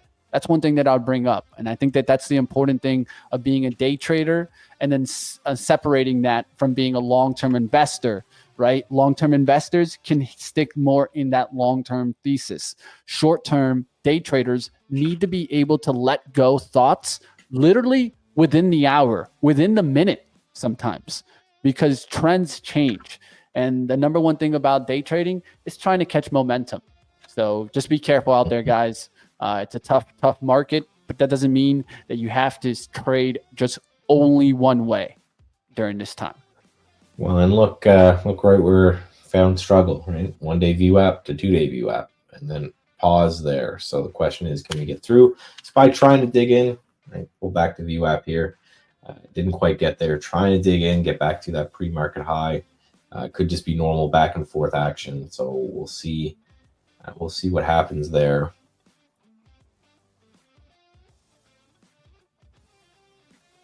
All right, guys. M-bot. I'm trying to bot it. The bots. Will I get the bot move, guys? The micro bot move. I've been waiting on this one, guys. Let's see what happens here, guys. Will it make the move, guys? Will it give me the move? Let's go. Let's go, M-bot. Come on. Give me a nice little run to 3. I won't be mad. We'll celebrate the funded account here. Let's see what happens, guys. So what's the profit target goal on that account? I only need 200 more. Just need to get this to 260s. Okay, yeah, I could do that. We can do that. We can do that. Just need a $2 pop, really. The $2 pop could bring it back to this resistance in the where we've already gone multiple times, right? Which is right around here. You can use the pop right there. That's 208, right? And then that well, we're looking to get above that. If we can get above that, we can start using this flag as the measurement for where the expansion could go, right? If I look at this is about 71 cents from the trend line is usually where I start drawing that 71 cents up. And that could bring us, you know, what, 180 to 250s, 260s. So let's see what happens, guys. Can we get that break of 2? It needs to go fast, though, because it's gone and approached the 190s multiple times here. And we're getting to a point where I start getting on the ticking time bomb look, right? So at this point, needs to hold kind of VWAP and make that move. We'll see what happens. Yeah, it's SPY is lifting. It's challenging the day's highs. So we'll see if we can get there, and then if we do, what happens. And we're pulled back into the regular trading range, and now we're grinding slowly back up. So we need to see what happens here as well. Yeah, market's still grinding, right? And of course, everyone coming in pretty bearish, right? I'm sure bulls were licking their wounds too, because if they got scared on the action yesterday, I'm sure they cut out, and then they're seeing the market bouncing a little bit today. Definitely a little bit on both sides. I think the truth is it's a tough market right now, guys. Whether you want to take swings, day trades, it's tough. I see in the chat here, Open wiped me out and is now moving the direction I wanted. Plenty of trades are happening like that right now, guys. And what is that? We gotta look at that ATR. We got to make sure that we're trying to understand the volatility, right? So that's one thing that I wanted to talk about multiple times today, Michael. If you have anything to add on how you think you can trade in high volatility environments, please feel free. Because the truth is that I know a lot of traders are struggling trading in a high volatile environment right now. They're going to be contradictory, but it's going to be either you trade a lot or not at all. Right? That those are the two ways to, I think, to do this kind of action. Is you should trade more but smaller, or you should just come back when the market chills out a bit. Which again, I don't think there's anything wrong with either of those. Talking time frame, when it comes to day trading, you should be doing the same thing that you're always doing. Potentially just knowing that the volatility is increased, therefore the average daily move is bigger. So you're just going to trade smaller, right? So, if you normally traded 1,000 shares in the SPY, you're trading 250 shares in the SPY or something like that. And then the other option, which there's a lot of my kind of more swing trader buddies are doing, they're in cash at the golf course, taking long naps, reading papers, doing whatever they want to do that is not trading.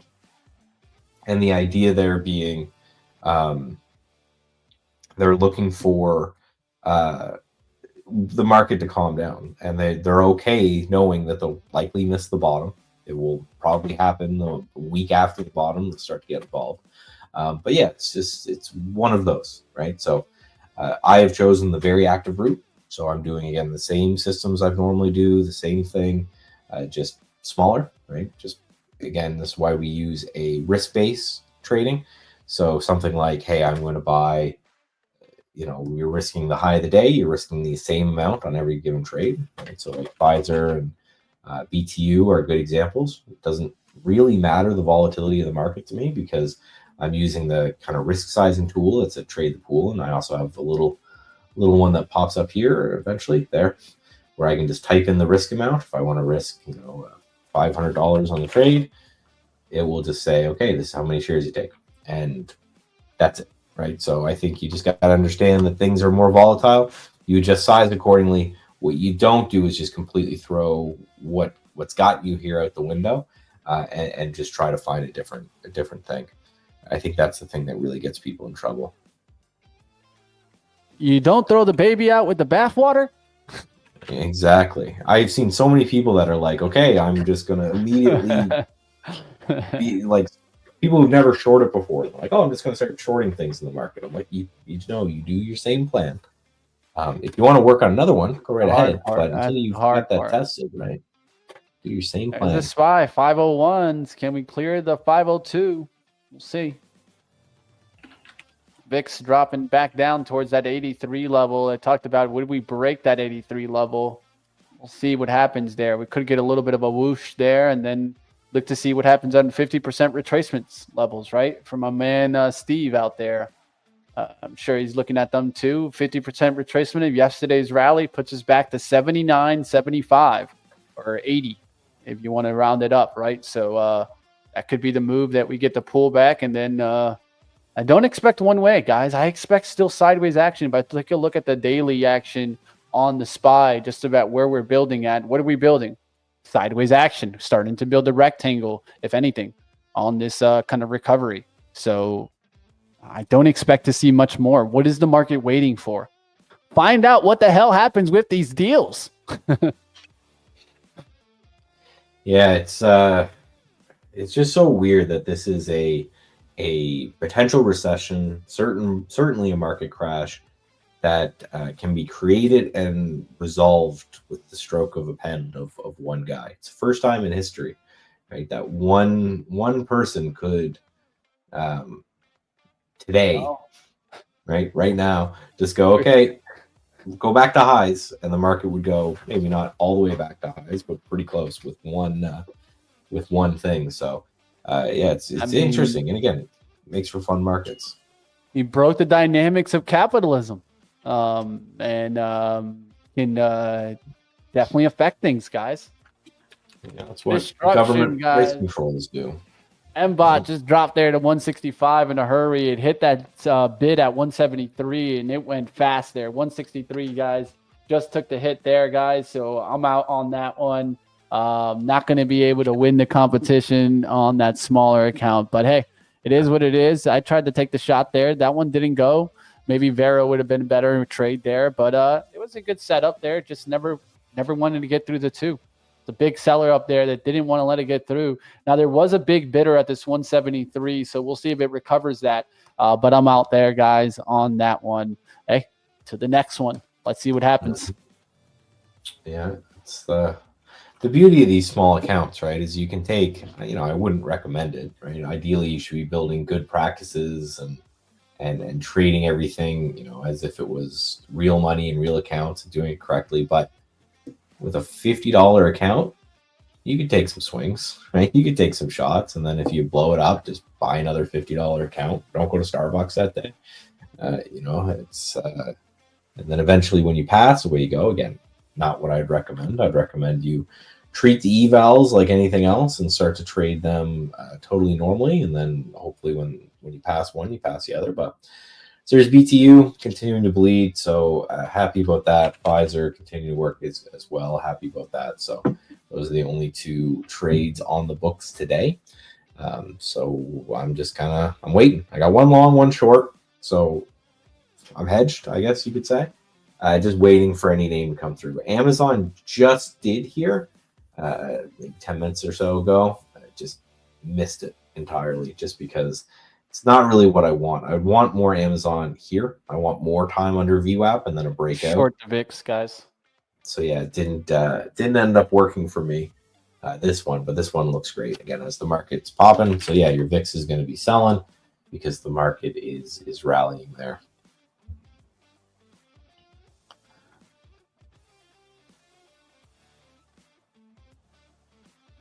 All right, guys, put it at 84.20 for the risk right now on the VXX short. The idea is really that it holds 84. So I gave myself about 20 cents from the level that I think it could reject and then really break down here. And so what have we been seeing? We've been seeing a lot of 9:45 and 10 a.m. reversals. And in this case, I'm thinking that we might go into a trend day. Trend days are days where we get away from the VWAP and don't come back to it. That's the way I feel like it. And so right now I could see the SPY maybe it just climbs the wall of worry all day long and then goes back to 510, 520s today. Well, that could put the most pressure on the bears and essentially bring the bulls back into play and do what? More sideways action. That's what I expect here. I expect some sideways consolidation playing out. I don't expect big moves off of this because the market's waiting to see what happens with the tariffs. One thing that's also telling me that we're in a little bit of some relief is the XRT. XRT doing well today. Retail names doing well today, which is the complete opposite of what you would think of, right? You wouldn't think to see XRT doing well in an environment like this. And it's not doing well overall on the daily, but on the intraday action, it is doing well. And that tells me strength is coming back into those names, and that could drive some of this rally back. Of course, Apple's one name that I talked to you about, right? Could it hold that 180? Look at that chart. It hasn't gotten weak at all today as Apple. So definitely keep your eyes on Apple as being one of the leaders in the stocks that could drive some of this rally back. Yeah, and just again holding the lows. I think that's what we do, right? You just take a look and you look at they call it the crash lows, the ones that happened on Friday, Monday, right here. So these crash lows, to me, that's as simple as I'm making it. We are above these crash lows. I want to start buying stocks. If we are below these crash lows, I'm going to wait for the next bottom to kind of form or to come in. Till then, we wait. Right? And it's one of those that absolutely could be one of those type of days in which we get a nice rally through. It could also be another one of these days where we have a nice spike, and then all of a sudden, that David Sachs guy does another tweet. I got a lot of hate for tweeting about that. Dude top tick the market to like the minute. Holds on. But we got Fartcoin up 13%, so everything looks good. I joke, but I actually I bought the other day a cheap used car worth of Fartcoin because look at this chart. It's an amazing looking chart. So it's one of those I kind of have to take the bet, even if it's ridiculous, because you gotta kind of have to put your money somewhere, and this thing's holding better than anything else. So, which makes no sense to me. You think, right? The world's coming to an end. The first thing would be the crazy meme coins, but they seem to be holding. So I'm gonna get involved there, and that just shows mostly that we're getting Bitcoin rallying. So Bitcoin's continuing to flirt. But I've been tempted to pick some up here, right? Because we have this breakout area on Bitcoin around 70, I call it 75,000, give or take. We came back to that. We had a bunch of liquidations. I think like $250 million was liquidated in like 10 minutes in Bitcoin. Now we're holding. So if this continues to hold, this could be one of the most epic places to end up getting involved in some Bitcoin, some cryptocurrency. So, I was scanning through the cryptocurrencies, and the strongest one out there, funny enough, is Fartcoin. So I'm just looking for a break of this kind of 60 cent area. If we challenge highs at 260, I will be insanely happy. I guarantee you guys I will buy a car and get a vanity plate that says fart on it, and I'll drive it around. Hey, why not? I sometimes always say, forget the YOLO at the gas station lotto. Do the YOLO on something like this, right? And think about it that way, right? And think about it that way. I've got a stop loss. I'll be out, right? I have got a plan. It's like anything. It's stupid. Like, I fully admit that it makes no sense that this thing's holding up. But right, if I'm wrong, if we get back to highs versus where my stop loss is, that's an 8 times my risk, right? So if you put in 10,000, right, you're risking what, 5,000 to make 80,000. So you just scale that number, right? If you're risking 1,000, right? You're gonna risk $500 to make 8,000. Again, if we get to highs, that'd be amazing. If you do it gets pretty ridiculous. But if you do an extension of this move, Fibonacci basically, or just you take the cup and from the low of the cup, and then you extend that out to the breakout point, you're talking $8 to $12 a coin.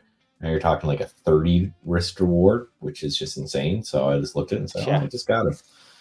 Meanwhile, the SPY is just doing nothing. So again, it's always for me, it's always a hunt for relative strength. Is what are they not selling when they sell things? And, what are they buying when they buy the most? So, yeah. Tough market, guys. I got in there on the short of the VIX, and it came back in a hurry there as the SPY looked like it was on a push back to 510 really quickly, comes right back down, guys. Could be coming to the 495 on this pullback, and we're right back below the 500 spot, which is an important spot for me for it to start holding. I'd love to see it around 1030 be above 500. If that's true, I think we could have that trend type of day. If not, I think we could run into some chop. So it's going to be trouble here. We'll see what happens. I'm out of BTU. I just took off here. Didn't quite get to VWAP. Again, I'm checking out a little bit before, but that's the idea is, hey, we'll get that 2-day VWAP push. So now I just have my Pfizer, and that just hasn't really, right? So I'm in from, I think it's 215. So that's pulling back a little bit with the market. 10 cents on this. I'm risking 20 cents. So again, looking for that 2-day VWAP there, which is starting to come down. It's now under 22, which would again be a massive risk reward move. But yeah, so at a BTU, nice little trade there. So I've taken those two. Again, my stats, this is just part of, again, what we're doing. My stats have been telling me that I shouldn't really be trading these much after the first half hour, 45 minutes of the day. So that's what will happen. So I'm actually going to go in and remove these alerts so I don't keep seeing them. And those will be the two trades for the day. So with the profit on one, even if I hit the stop on the other, it will be a very slightly profitable day. So Pfizer, I'll just kind of leave, and then whatever happens.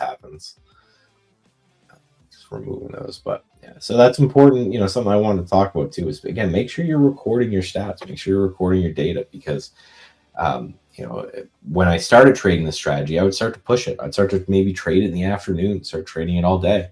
And the more I looked at it, it says, hey, you should trade this thing in the morning. And then any trading you do on this particular strategy in the afternoon doesn't make you any money. It actually costs you quite a bit.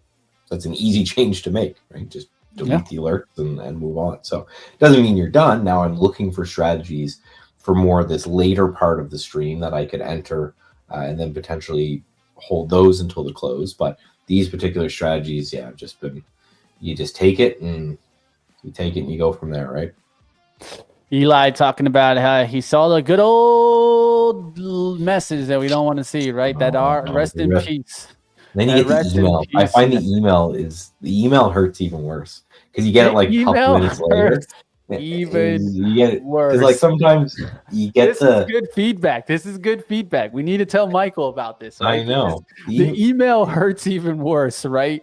I need the email like, can I lick your wounds, right? Yeah, lick those it should wounds, be nice, man. Because then you've got. You know what, Michael? I think that what we should be having is when that email comes, it should come with a nice little video message by Money Mitch and Michael telling you, hey, it's okay. Take it easy. We all lose, guys. We all lose. Yeah. The best traders, they figure out why. Why are they losing? They don't let the ego about the destruction of their mentality and emotions drive that. Oh, but I lost. I want to throw this light out the window. Mm-hmm. No, they work through their frustration. They realize, hey, what am I doing that's causing this? What's the habit that I need to break? Right? It's usually a bad habit that you're committing to, and you're doing it over and over again. You don't realize it until you actually catch it. That's why Michael's telling you to look at your data. A lot of the times you're doing a habit that you shouldn't be doing in the first place. Michael just told you a story about his, right?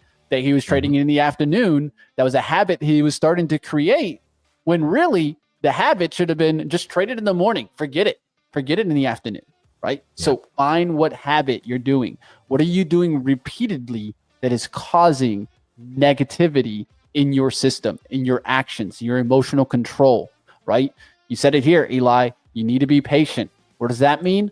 Maybe it's waiting for a certain time period to trade, especially when this volatility is playing out. Because what I've seen, the volatility has died down around after like 10:30.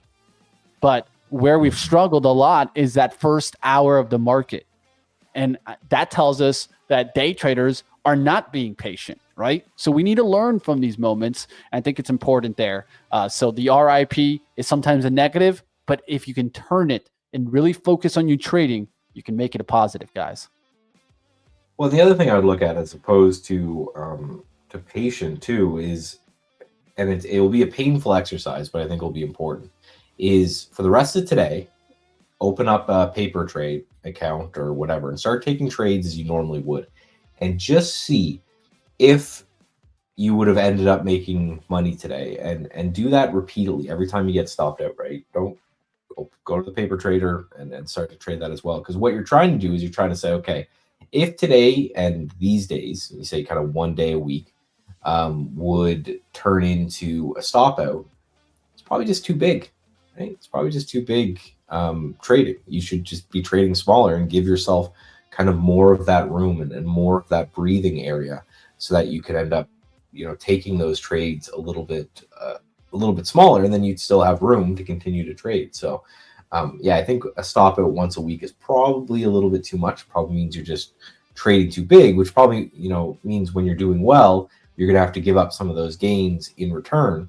But it's a math equation at that point, right? You have to, and the only way you'll know that is if you know the trades not taken, which is almost harder than going over the trades you're taking, right? You should be going through and saying, I would have taken this, and do it honestly to yourself.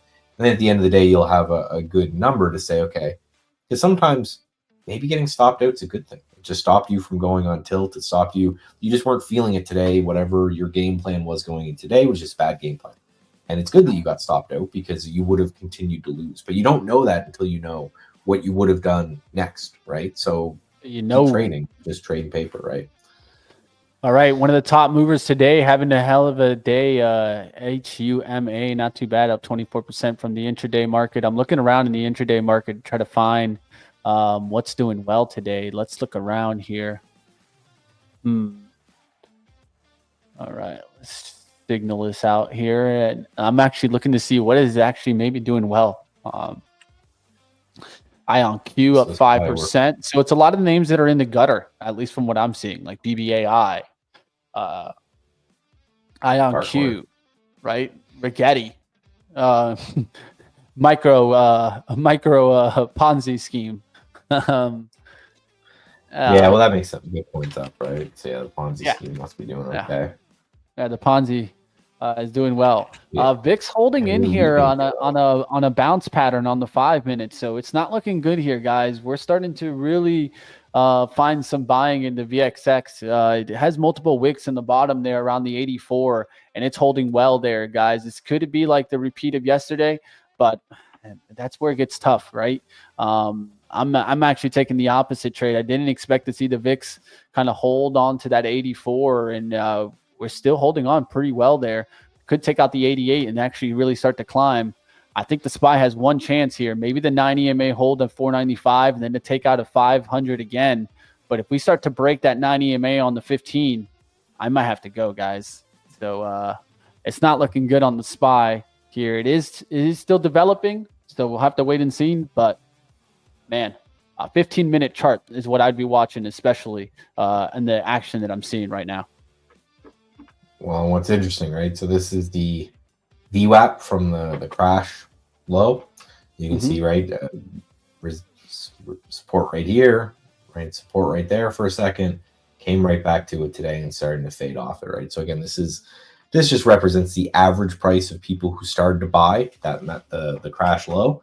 and kind of where they're existing at, and they're right here at this kind of 502, 503 area. So far we're rejecting from that just a little bit. Yeah, in the 5-minute chart or 2-minute chart, we're coming into VWAP. VWAP sitting at 496. So if we can hold that and start to push higher, great. If we lose that, then it's all done at that point. So we'll be watching more of the post-market low if we end up losing that price, I think.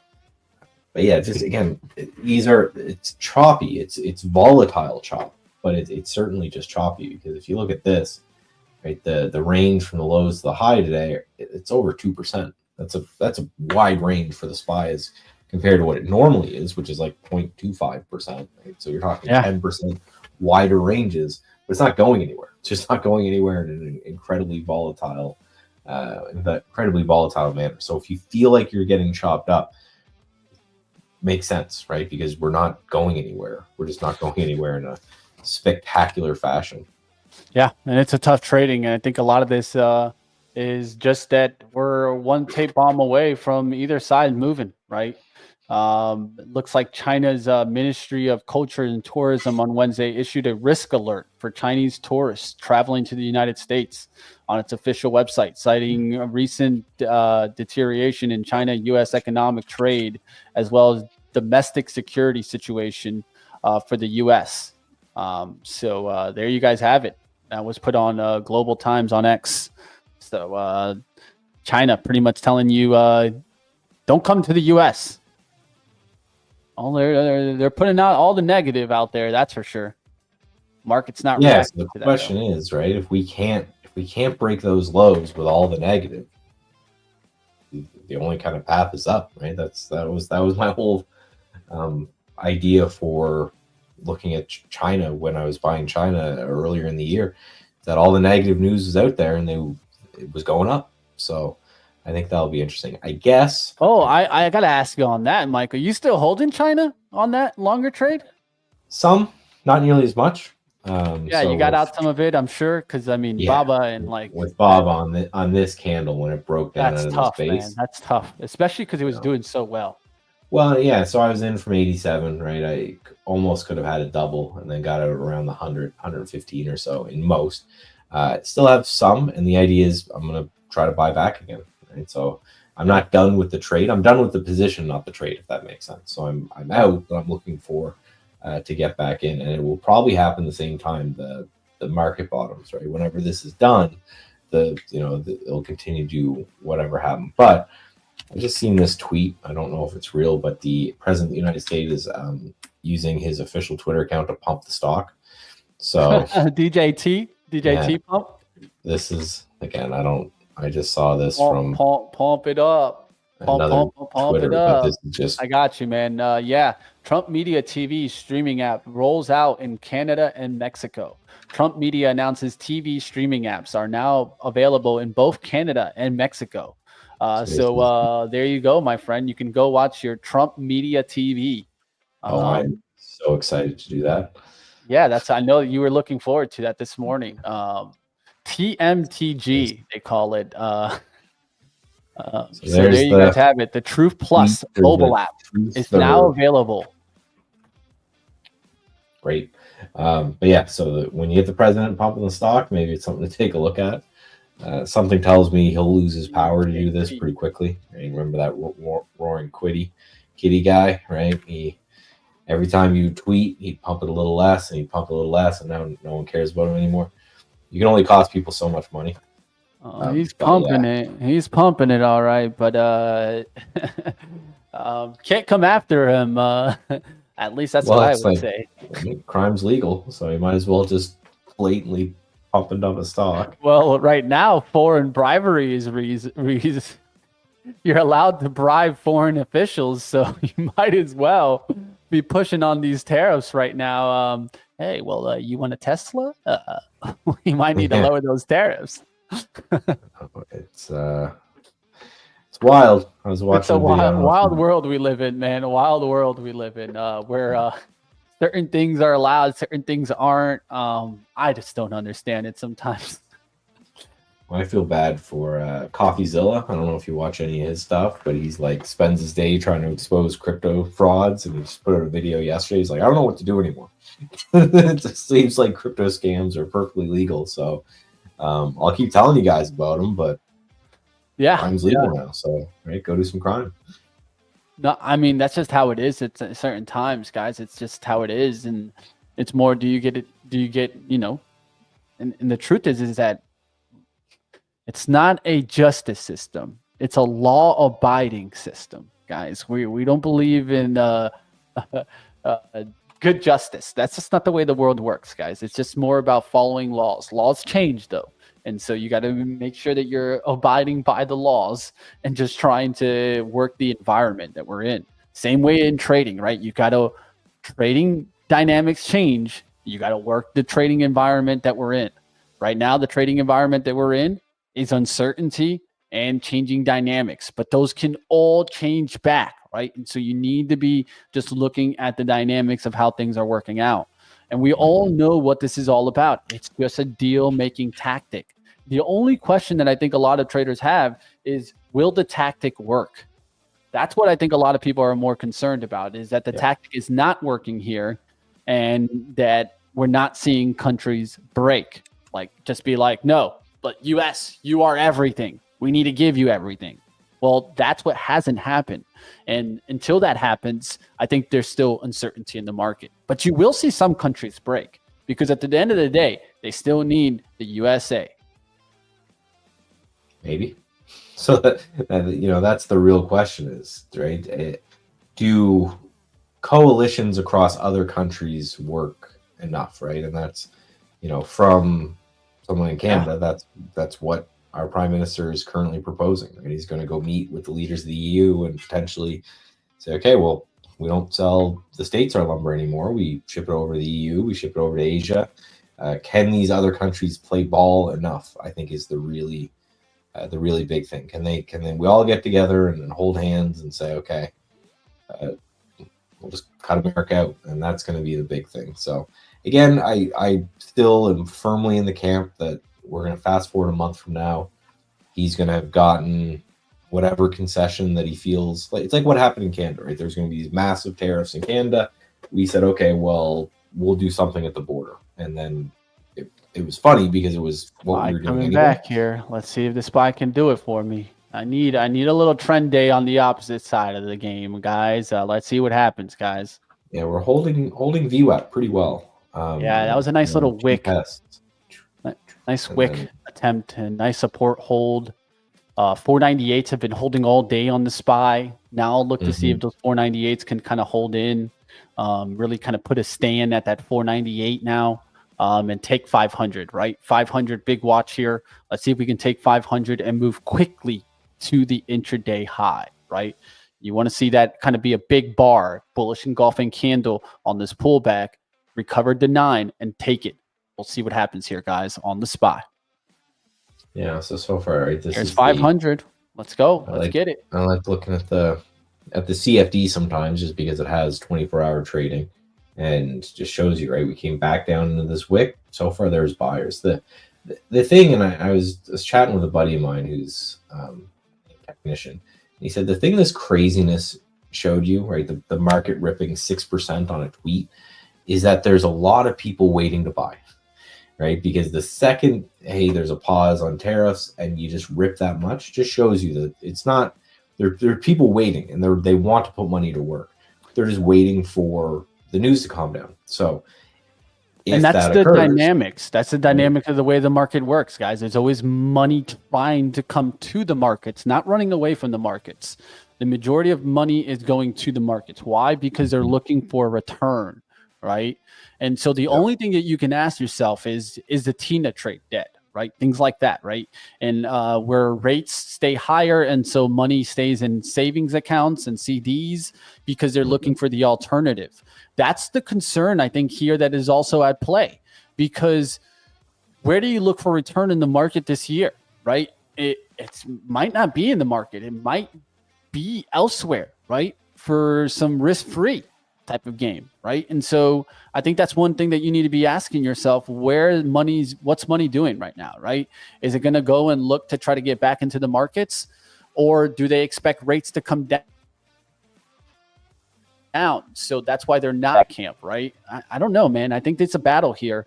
I think risk-free money makes sense for 2025 because in this environment, it's kind of hard to think that the SPY is going to come back to new highs, right? I did see a nice permeable Ryan Dietrich putting out that he expects that maybe potentially this could be the 4th time in history that the markets go down 20% and then actually close green for the year. So good. It just goes to show you guys, right? Bet it right now. But again, the argument that everyone's making is that this is a fully designed recession. Right, a stroke, again, as I said it before, a stroke of a pen created it. A stroke of a pen could get rid of it. Just tomorrow, you just go, that's it, right?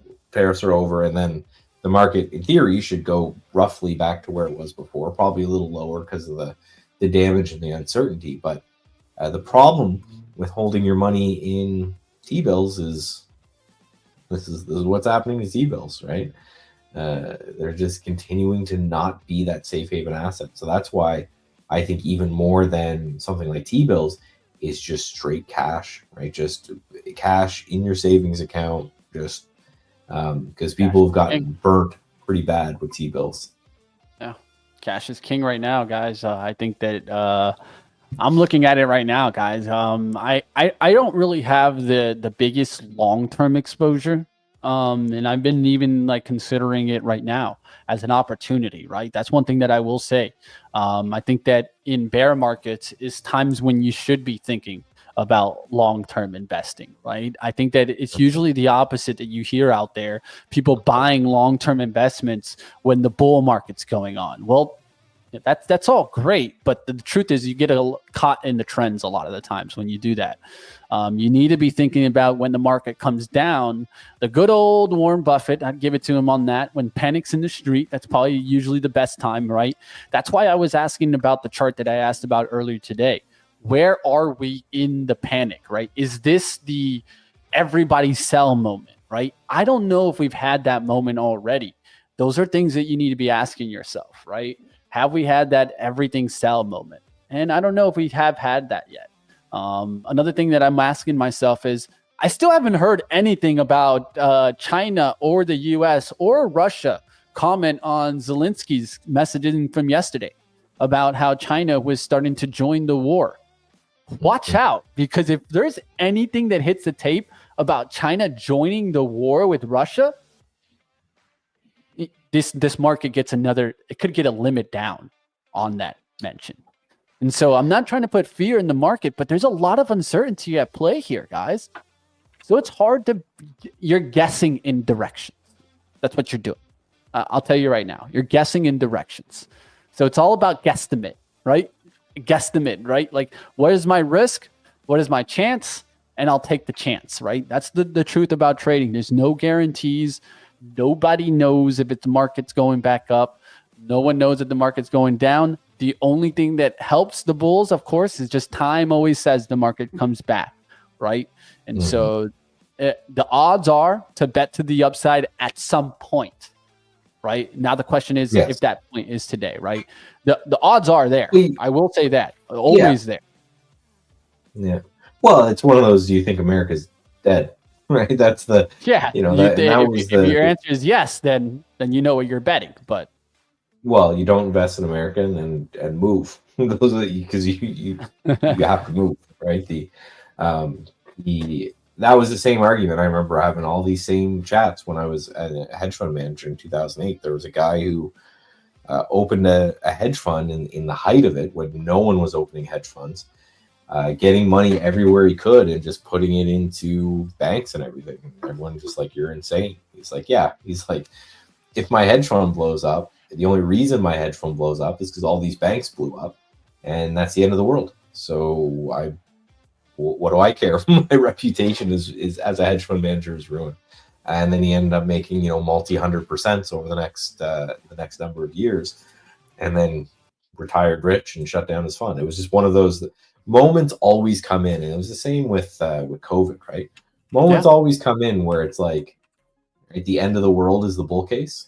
It's like, you know, when the market crashed 35% in like 3-4 weeks, those are the moments where you're like, okay, it's either done, and by it I mean the country and the world, or I should pile every bit of cash I can get and every bit of cash I can have, anything that I don't need over the next couple of years into the market and see what happens. Now, you know, this all recovered in a year, but what if it was more like, you know, a 2008, right? This 2008, 2009 right here. We've already done most of this. So what if we do another little spurt down, right? The people that were buying in this area and then just held, that is generational wealth, right? Who have the guts to do it. So yes, that's why I'm always saying I'm just marking these lows and picking my shot. I have a pretty full portfolio right now. I talked about this on Monday, right? I got triggered into a whole bunch of names right on as things were pulling down because I have systems to do so, right? Like Palantir, I'm in at this price. I could go through all of them if people cared, but yeah, a lot of names that I'm in, and the reason for that is nothing more than my system's telling me to buy, and we're holding above that level in the SPY. If we break that level in the SPY, I'll liquidate all of these and probably take another little bit of a 5%, 10% haircut in my account and move on. But eventually, when I hit it, it'll be 50, 100% gains, and that's just the idea behind it. The only symbol I did not have triggered, which is unfortunate, was this SSRM, which I was really looking forward to. I just had to come down a little bit more, but all of these other names I bought. Most I'm up on, some I'm not, but portfolios. SPY making a quick move here. Let's see if we get it, guys. Will we get the opposite of we got yesterday? Yesterday was a 15-minute sideways move that ended up doing the opposite move, right? Where it broke down from here. Let's see if it holds here and makes the move. I think this is very important because the VIX is doing the very similar move that it did yesterday, and then eventually made a huge rip up, right? Will we get that move back down? SPY up, right? Those are all things that we're looking at here. We'll see what happens and plays in. On my VIX short, I'm back to pretty much break even here. Looking to see if we cut down through the 84. I could also cover a portion of this just in case we get one more bounce before the real takedown. I'm just looking to see what happens here in the SPY. If we just start ripping towards like 504, 508, well, I got my pick and doing a little bit of a flip-flop today. And I think that's important, right? Even if you come in bearish in the morning, doesn't mean you need to be bearish throughout the whole day, right? Don't forget that, guys. That's why I'm a systematic trader, right? That's why I encourage everyone to be a systematic trader, because, yeah, you just have systems in place. Say, this is the time to buy, this is the time to sell. Because, yeah, finding a bias to come in the day with is really hard for me, because you're right. If you came in bearish, and you're not changing that. Doesn't matter if your setups are right. That's why I had one short, right, with BTU, and then one long. So BTU obviously, right, hit the target, continued to crush, but I take the money, move on, and I've got my Pfizer. And, man, BTU has been such a disaster. Yeah, coal. It was. I remember when I was trading this during that run up, and it was a fun stock to trade. It has not been a fun stock to trade, man. No, it's a dying industry for sure.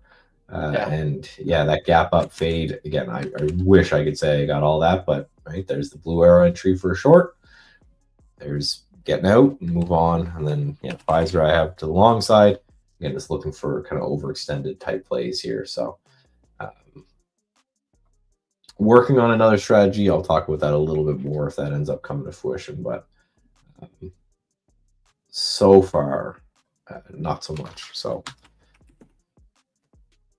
but yeah, all right, guys. Sideways and boring. Sideways and boring. After yesterday, that's exactly what happened. Then we didn't get so boring.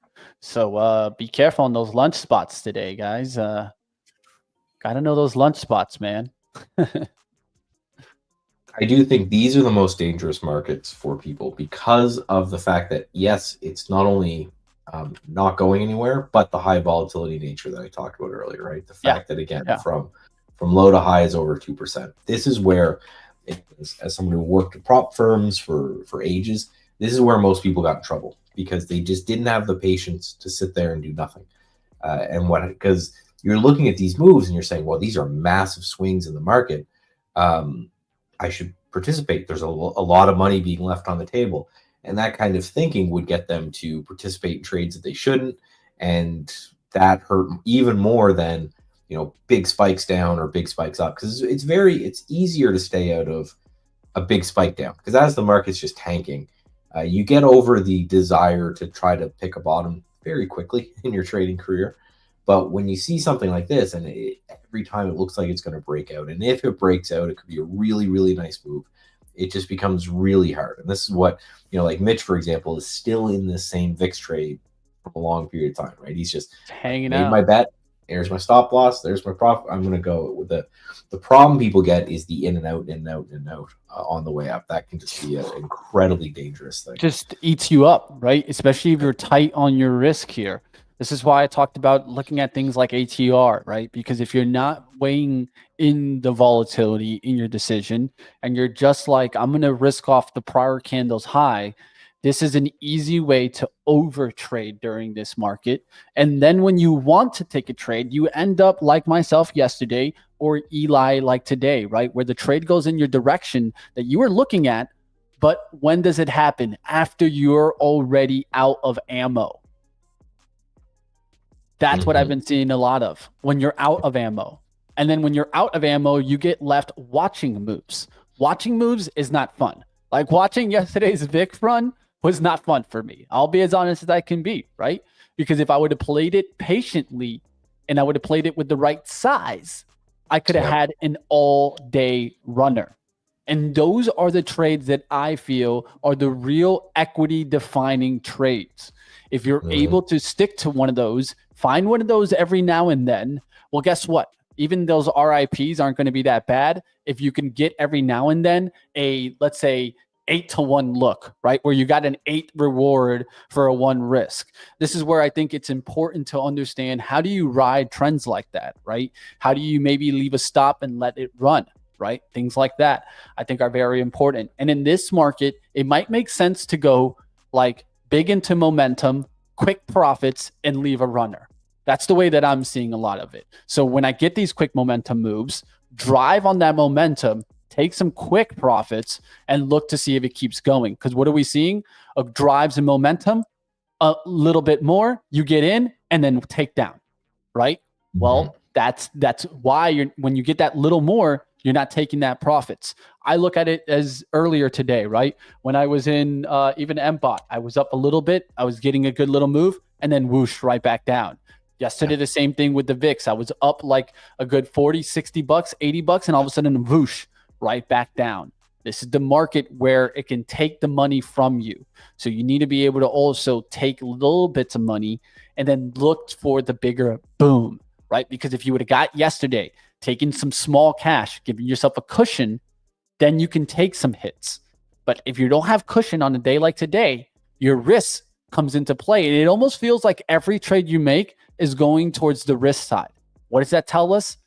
You need to slow things down probably, right? Versus where you're seeing trades go instantly green, right? Are you just seeing every trade you take go instantly red? That's a sign also. Yeah, battle's on, man. Yeah, because if you look at the SPYs, we're right back down. Right, every time it looks like we're going to break down, we bounce. Every time it looks going to break out. And I really like what you said about the move happening later. And right, tinfoil hat or whatever you want to call it, it's probably on purpose. Right, the market. It is. There is so many emotions happening right now between bulls and bears, and people think the bottom's in, and people think it's going to be the next 2008, and nobody knows. So when you have big people making large bets constantly, you get this kind of move. And then you would get something like happens yesterday, where you have kind of a definitive event that comes out, and then the direction's decided. But what you're seeing happening here is, again, people making bets, right? Giant bets, people putting $1 million long, millions of dollars short, and that's causing these spikes in the market. And then there'll be some sort of event, and I don't think it's going to be the FOMC minutes. I don't think the market cares. about FOMC, and then you're going to get a move one way or the other. But until then, this becomes really, really hard, which again, stick to your setups, right? BTU worked, Pfizer isn't. We've got a stop in place. Again, if the stop gets hit after the target got hit, it will be in that couple bucks a day. I can go to McDonald's, maybe feed the family there, but that'll be about it. Lunch. And then lunch. The survivor. Remember, we talk about the waves of trading. Right now, a survivor is not a bad mentality to have. Yeah. And well, it's what I was talking about here, right? Is that yes, I'm buying. I bought all those names on Monday because the system told me to, and if this holds, great.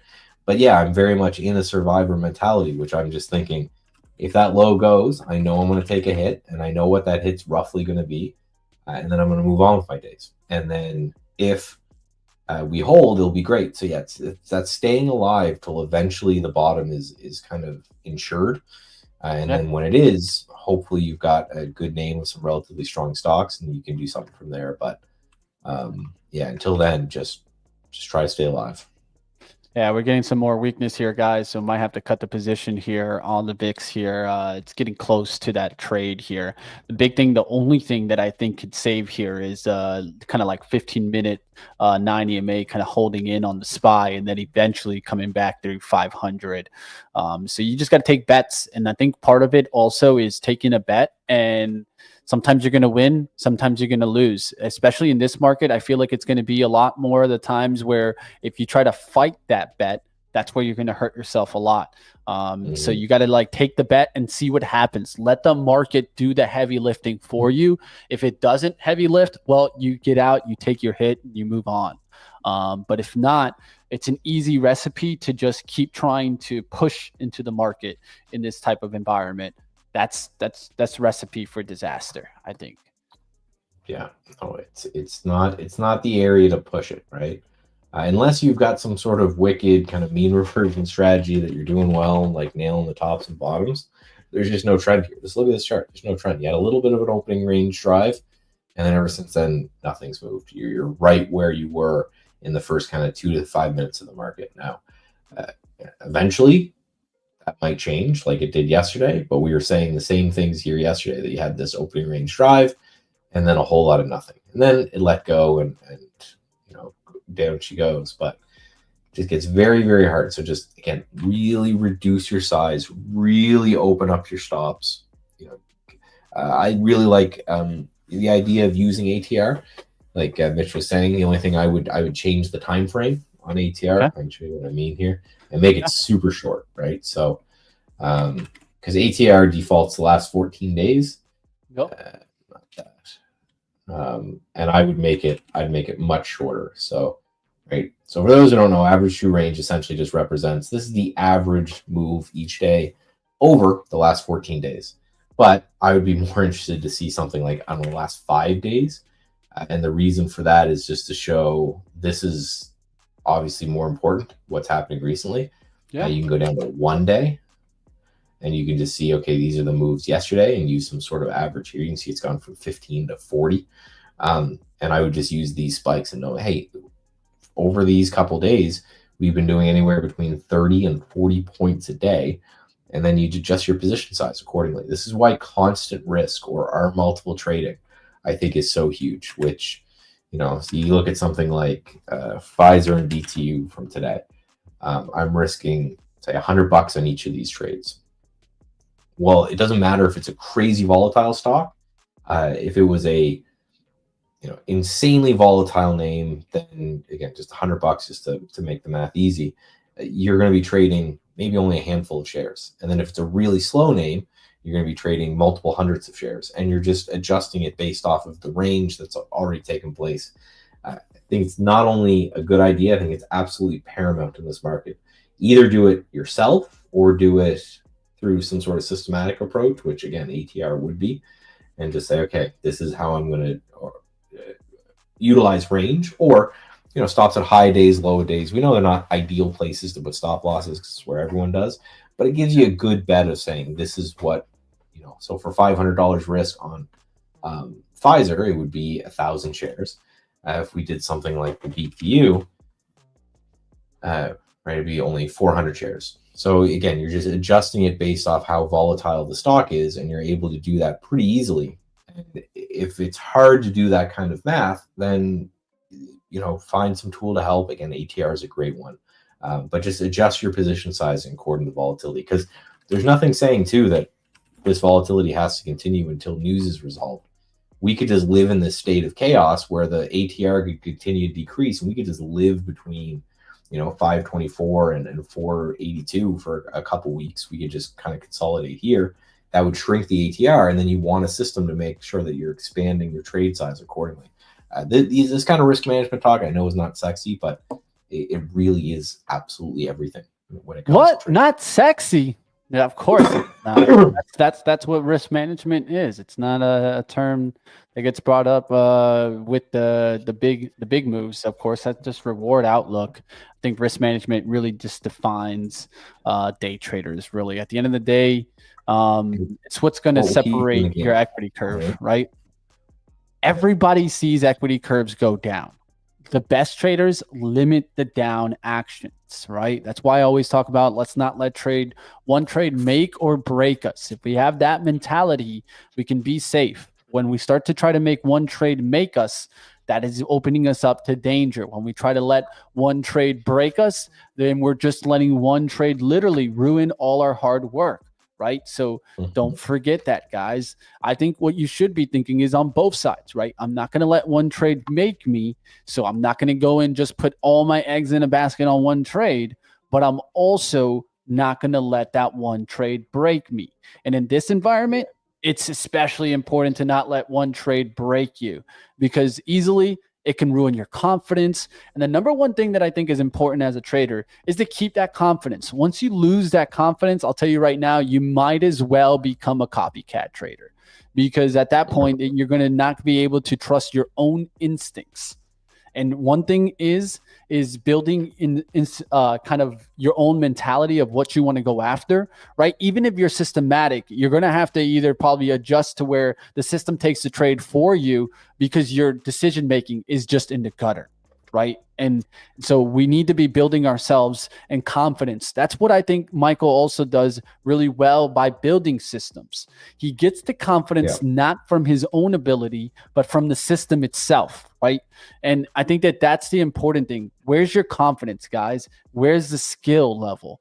Ask yourselves these questions so that you can make step up. Right? If you don't ask yourself these questions, where am I right now in my skill level? Where am I in my emotional game? Right? What am I doing with my systems? What are my systems doing right now? How are the strategies working or not working? All things to be asking yourselves in these times of high volatility. Well, yeah, and even if you are, if you're someone who is, you don't want to be systematic in your trading like I am. Like, you have a setup and you just take the setup regardless and you move on. You should always, I always recommend everyone is systematic in your risk, right? So a couple ways to do it. The easiest one and the most common one, if you're trading your own account, is a simple percentage of your account. That's probably the thing that everyone here has heard of. 0.5% to 1% of the value of your account. The beauty of that is that as your account shrinks during bad times, your position size shrinks. As your account grows during good times, your position size grows. What I've been looking to do a little bit more with these prop firms is looking at the area in which you blow with the account and then dividing that by like 10, right? So say, for example, you've got, $1,000 of risk in your account until the account's gone. What you do is at the beginning of every day, you look at that value and you divide it by 10. You say, okay, so if I take 10 bad trades in a row, I'll lose the account. So again, using that $1,000 to make the number round, you're risking $100 on every trade, and that should be calculated before you enter the trade. And then let's say you're doing well and you're building up that account size, and now you've got $2,000 before the account's gone. Well, now you're risking $200 on every trade. And let's say something bad happens and you get stopped out one day. Now you only have $500 left in the account. Well, now you're risking $50 on every given trade. And the idea is that by adjusting your size based off something, if it's your own account, a percentage of your account, if it's a prop account, it's how much room you have until the account's gone. By doing that, you're just always going to stay in the game, because what's going to happen is as you get closer and closer to the stop out level, your size is going to get smaller and smaller until you start to recover. And then as that grows, it will grow again. So, really, really sit and think and take some time and take some energy and say, how am I going to size my trades? Because you can take, and I can show you the math, you can take a pretty bad strategy, something with like a 55% win rate and a 1-to-1 risk reward, which is enough to make money, but it's not the most amazing strategy in the world.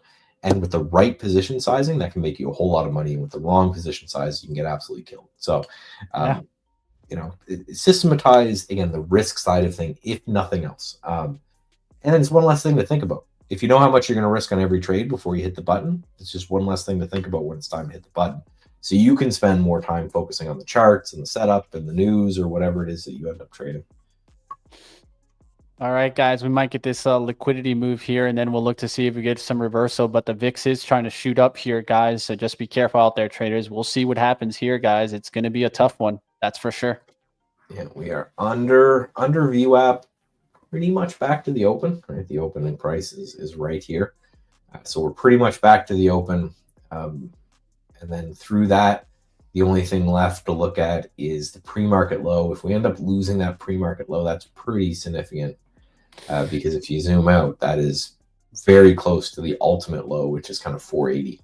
And under that, it's just another leg down in the markets, which would be wildly unfortunate, but could happen. Right? So yeah, under VWAP. So it's one of those. I bet you my fives are. I didn't even have it open to look at, but it's actually holding up pretty well. I was about to say, I bet you my fathers get killed. But right, it's just if we can't reclaim this VWAP pretty quickly, we break lows of the day, then yes, we got to watch 45 to 46. That's the pre-market lows. That's the next big area of interest. And the way the market's been moving, could get there pretty quick. All right, guys, VIX just jumped there. I got cut out there on that spike there through the 88. So I'm out, guys. We'll see what happens if it does turn around. I gave it the chance. It just didn't work out. Maybe even still a little bit too big. And I went smaller, guys. I went a lot smaller. I still couldn't hang around for the move there. So that just goes to show you that it's literally ridiculous, the volatility that we're getting right now. We just got to hang in there. We'll see what happens. VIX now getting the jump and doing the same move that it did yesterday. Pretty much 15-minute reversals off the action, off the support. And now going to the 88s, definitely is going to put some pressure on the bulls. The VIX getting the move again here. We'll see what happens, guys. You can see it here. Did this reversal yesterday right around in this area, 82, 83.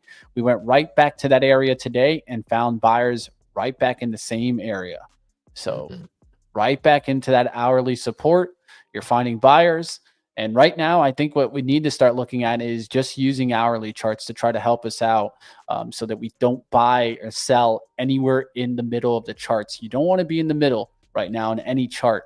I feel like you need to make sure you're getting closer and closer to those hourly supports. Or let's say if I'm shorting, hourly resistance and trying to avoid being stuck in the middle of the charts. If you're stuck in the middle right now, that's how you're going to get ripped. If you were shorting the SPY at 500, how much pressure did you take? If you're longing down here, right, into the 487s, how much pressure did you take? This is what I think is important right now.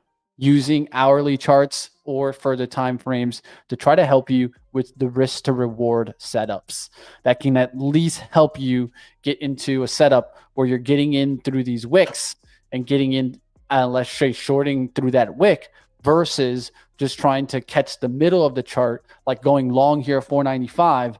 You're stuck. You're in the middle. You're a pig. And that is not the place to be right now in this market. You either need to be leaning bullish or leaning bearish. And that's hard. It's hard in this environment. In the middle of what's a massive range. So I just said you're talking with the VIX, right? I talk about this all the time. A lot of people don't know, but right, the VIX, again, it's just how many people are buying puts on the S&P 500. That's what controls the VIX. And one trick you can do is you take the price of the VIX, make sure it's the VIX, not an ETF derivative, but divided by 16. That's what the market is expecting for an average daily move, right? So take 52 divided by 16, 3.25. So that's what it's expecting, a daily move on the S&P 500 of 3.25% right now, which is just insane. Yeah. For Massive. reference, just go back, right? Not even that long ago. Just go back to here, right? When it's 15, it's obviously going to be less than a percent. It's going to be a 0.9% back here. So we're 3 times what we normally are for range. And again, you can see these spikes, right? This one would have been the yen carry unwind. But when you go back, again, the VIX on the long-term chart is generally just mean reverting because that's what happens, right? People buy a lot of puts in the SPY. Generally, when they get to pretty extreme levels, at some sort of short-term bottom, right? So this is 2008. Right here is 2020, and we are pretty much right back. There's the yen carry unwind. We're pretty much back there again. So just showing that, this is why trading is either really, really good for you if you nail the right direction, or getting you killed, right? Just know that these inflated volatility environments, they don't last forever, but they're really, really hard to trade when they do, right? So yeah, get a nice little push up here on the VXX, right? So this is, again, the volatility. So to calculate the range using 0 DTE options, the same kind of idea, right? The idea is pretty simple here, where it's right. This thing doesn't move on its own. This doesn't move because there's buyers and sellers out there on the VIX, right? It just moves based on how many people are buying. That's why they call it the fear index, right? Because more people buying puts on the S&P 500, they're basically just saying, I'm scared. So that's why prices are increased, which is, again, why I talk about how I've got buddies who, if the VIX is high like this, they're doing 2 things. They're selling options, selling condors and things like that to generate a lot of income, and they're day trading. When the VIX goes back down to that 20 area, they're swing trading and potentially buying options to make swing trades. And you'll see that a lot because, again, it's just representing how many people are buying options. So therefore, options right now are incredibly inflated in value. So if you had the guts, now's the time to be selling. I don't, but there's a lot of people out there who just do iron condors in the S&P 500 kind of over and over and over again when volatility is high, and they end up doing great. So if you're one of those people, good for you. I just don't have the guts to be one of those people. All right, guys, we'll find out who won the competition tomorrow, guys. Definitely stick around tomorrow. I'll be announcing the winners in each tier for their prize. Definitely took a battle. Had a really good first day in it, and just came into 2 days of some struggle. But hey, that's just how it is in the markets right now. It's not going to be easy. Definitely, it's going to be looking like the funded account, even for me, is in trouble here. So we'll see what happens. Probably going to have to jump onto a new eval and keep battling. It hasn't been easy with the 20,000 account, and I even adjusted away from some of those small caps, and it just hasn't been easy, guys. Been able to get it back towards break even multiple times, kept it for over 2 months, so at least I can give myself a pat on the back for that one. But overall, need to find a way to keep making winning trades in this environment. It's not easy. VIX getting the jump now. FXI really starting to collapse there. So China really starting to take a hit there. Of course, if that comes back in, the worry for China comes back in, and boom, we start to see the cut down. Look at the VXX jumping now, 89.17. So same trade that happened yesterday is working out again. So what has been happening? It's by the dips, but on the opposite side, on the VIX side of the things that had been working. If you're buying dips on the SPY, you're probably getting destroyed right now. And I think that that's the tough part about things. If you're trying to play the bottom, well, it hasn't come right now, at least from the action that we've been seeing. No sustained rally, just more along. You need to be looking at, long-term lows to see if those hold. But the SPY could be approaching that today, guys. We break 487. We break down through 481 tomorrow. And now you really start getting that panic mode that we talked about, where it's a sell everything moment. I'm waiting for that moment to happen to see what happens there, to start making some bigger bets to the upside. We'll see what happens. The SPY, of course, going through one wave, second wave. We're sideways on that second wave. Huge range expansion. If you think about it, from 523 to 481, that's a massive range, guys. I mean, that is massive, man. You don't expect to see 40 points range, essentially, here on the SPY. you don't expect to see that, guys. 40 points is pretty wide there for the price range to be going down, up there, down, up here. Now, the one thing that's a caveat, of course, is we couldn't get back above the 502 today. So that puts more pressure on the bulls, I feel like. But everyone's just waiting for this low here, the 7. Will that low break? If that low breaks, I think that's where you really get capitulation, where even the bulls that thought they had the low there start to let go, right? We'll see what happens there if that does come into play. Of course, we'll be back tomorrow, guys. And then, of course, it'll be coming into CPI day, and CPI is going to be massively important. I think what it'll show is essentially that inflation's still coming down, and that's a negative thing, I think, in this case, right? I don't know, man. It's a tough one. It's a tough one for the Fed. They don't have many options. They have one option, I think. That's just wait and wait and wait and be patient. Yeah. And so that's not a good thing, at least if you're expecting quick turnarounds, because, of course, if the market's going to turn around, part of that is going to be either two things. It can either be tariffs or cuts on the interest rates. So you need to be watching those conversations, seeing what happens, seeing when do we finally get a deal. Another thing that was mentioned, I think, and I think it was important, was I saw conversations that these talks could last all the way until June. If it happens until June, if in June is when we get these deals, you're talking what, 2 months, 3 months from now, or 2 months from now? I mean, that's going to be tough. The markets could be further down by that point, right? Then we could come back into an up rally. That's why I think that the sellout moment hasn't happened just yet. I think we got to be a little bit careful for that moment. Some bulls have capitulated, but I don't think they're broken by any means necessary. I think we need to start seeing when you start to see everyone start leaning over. The bulls start to get a little bit scared.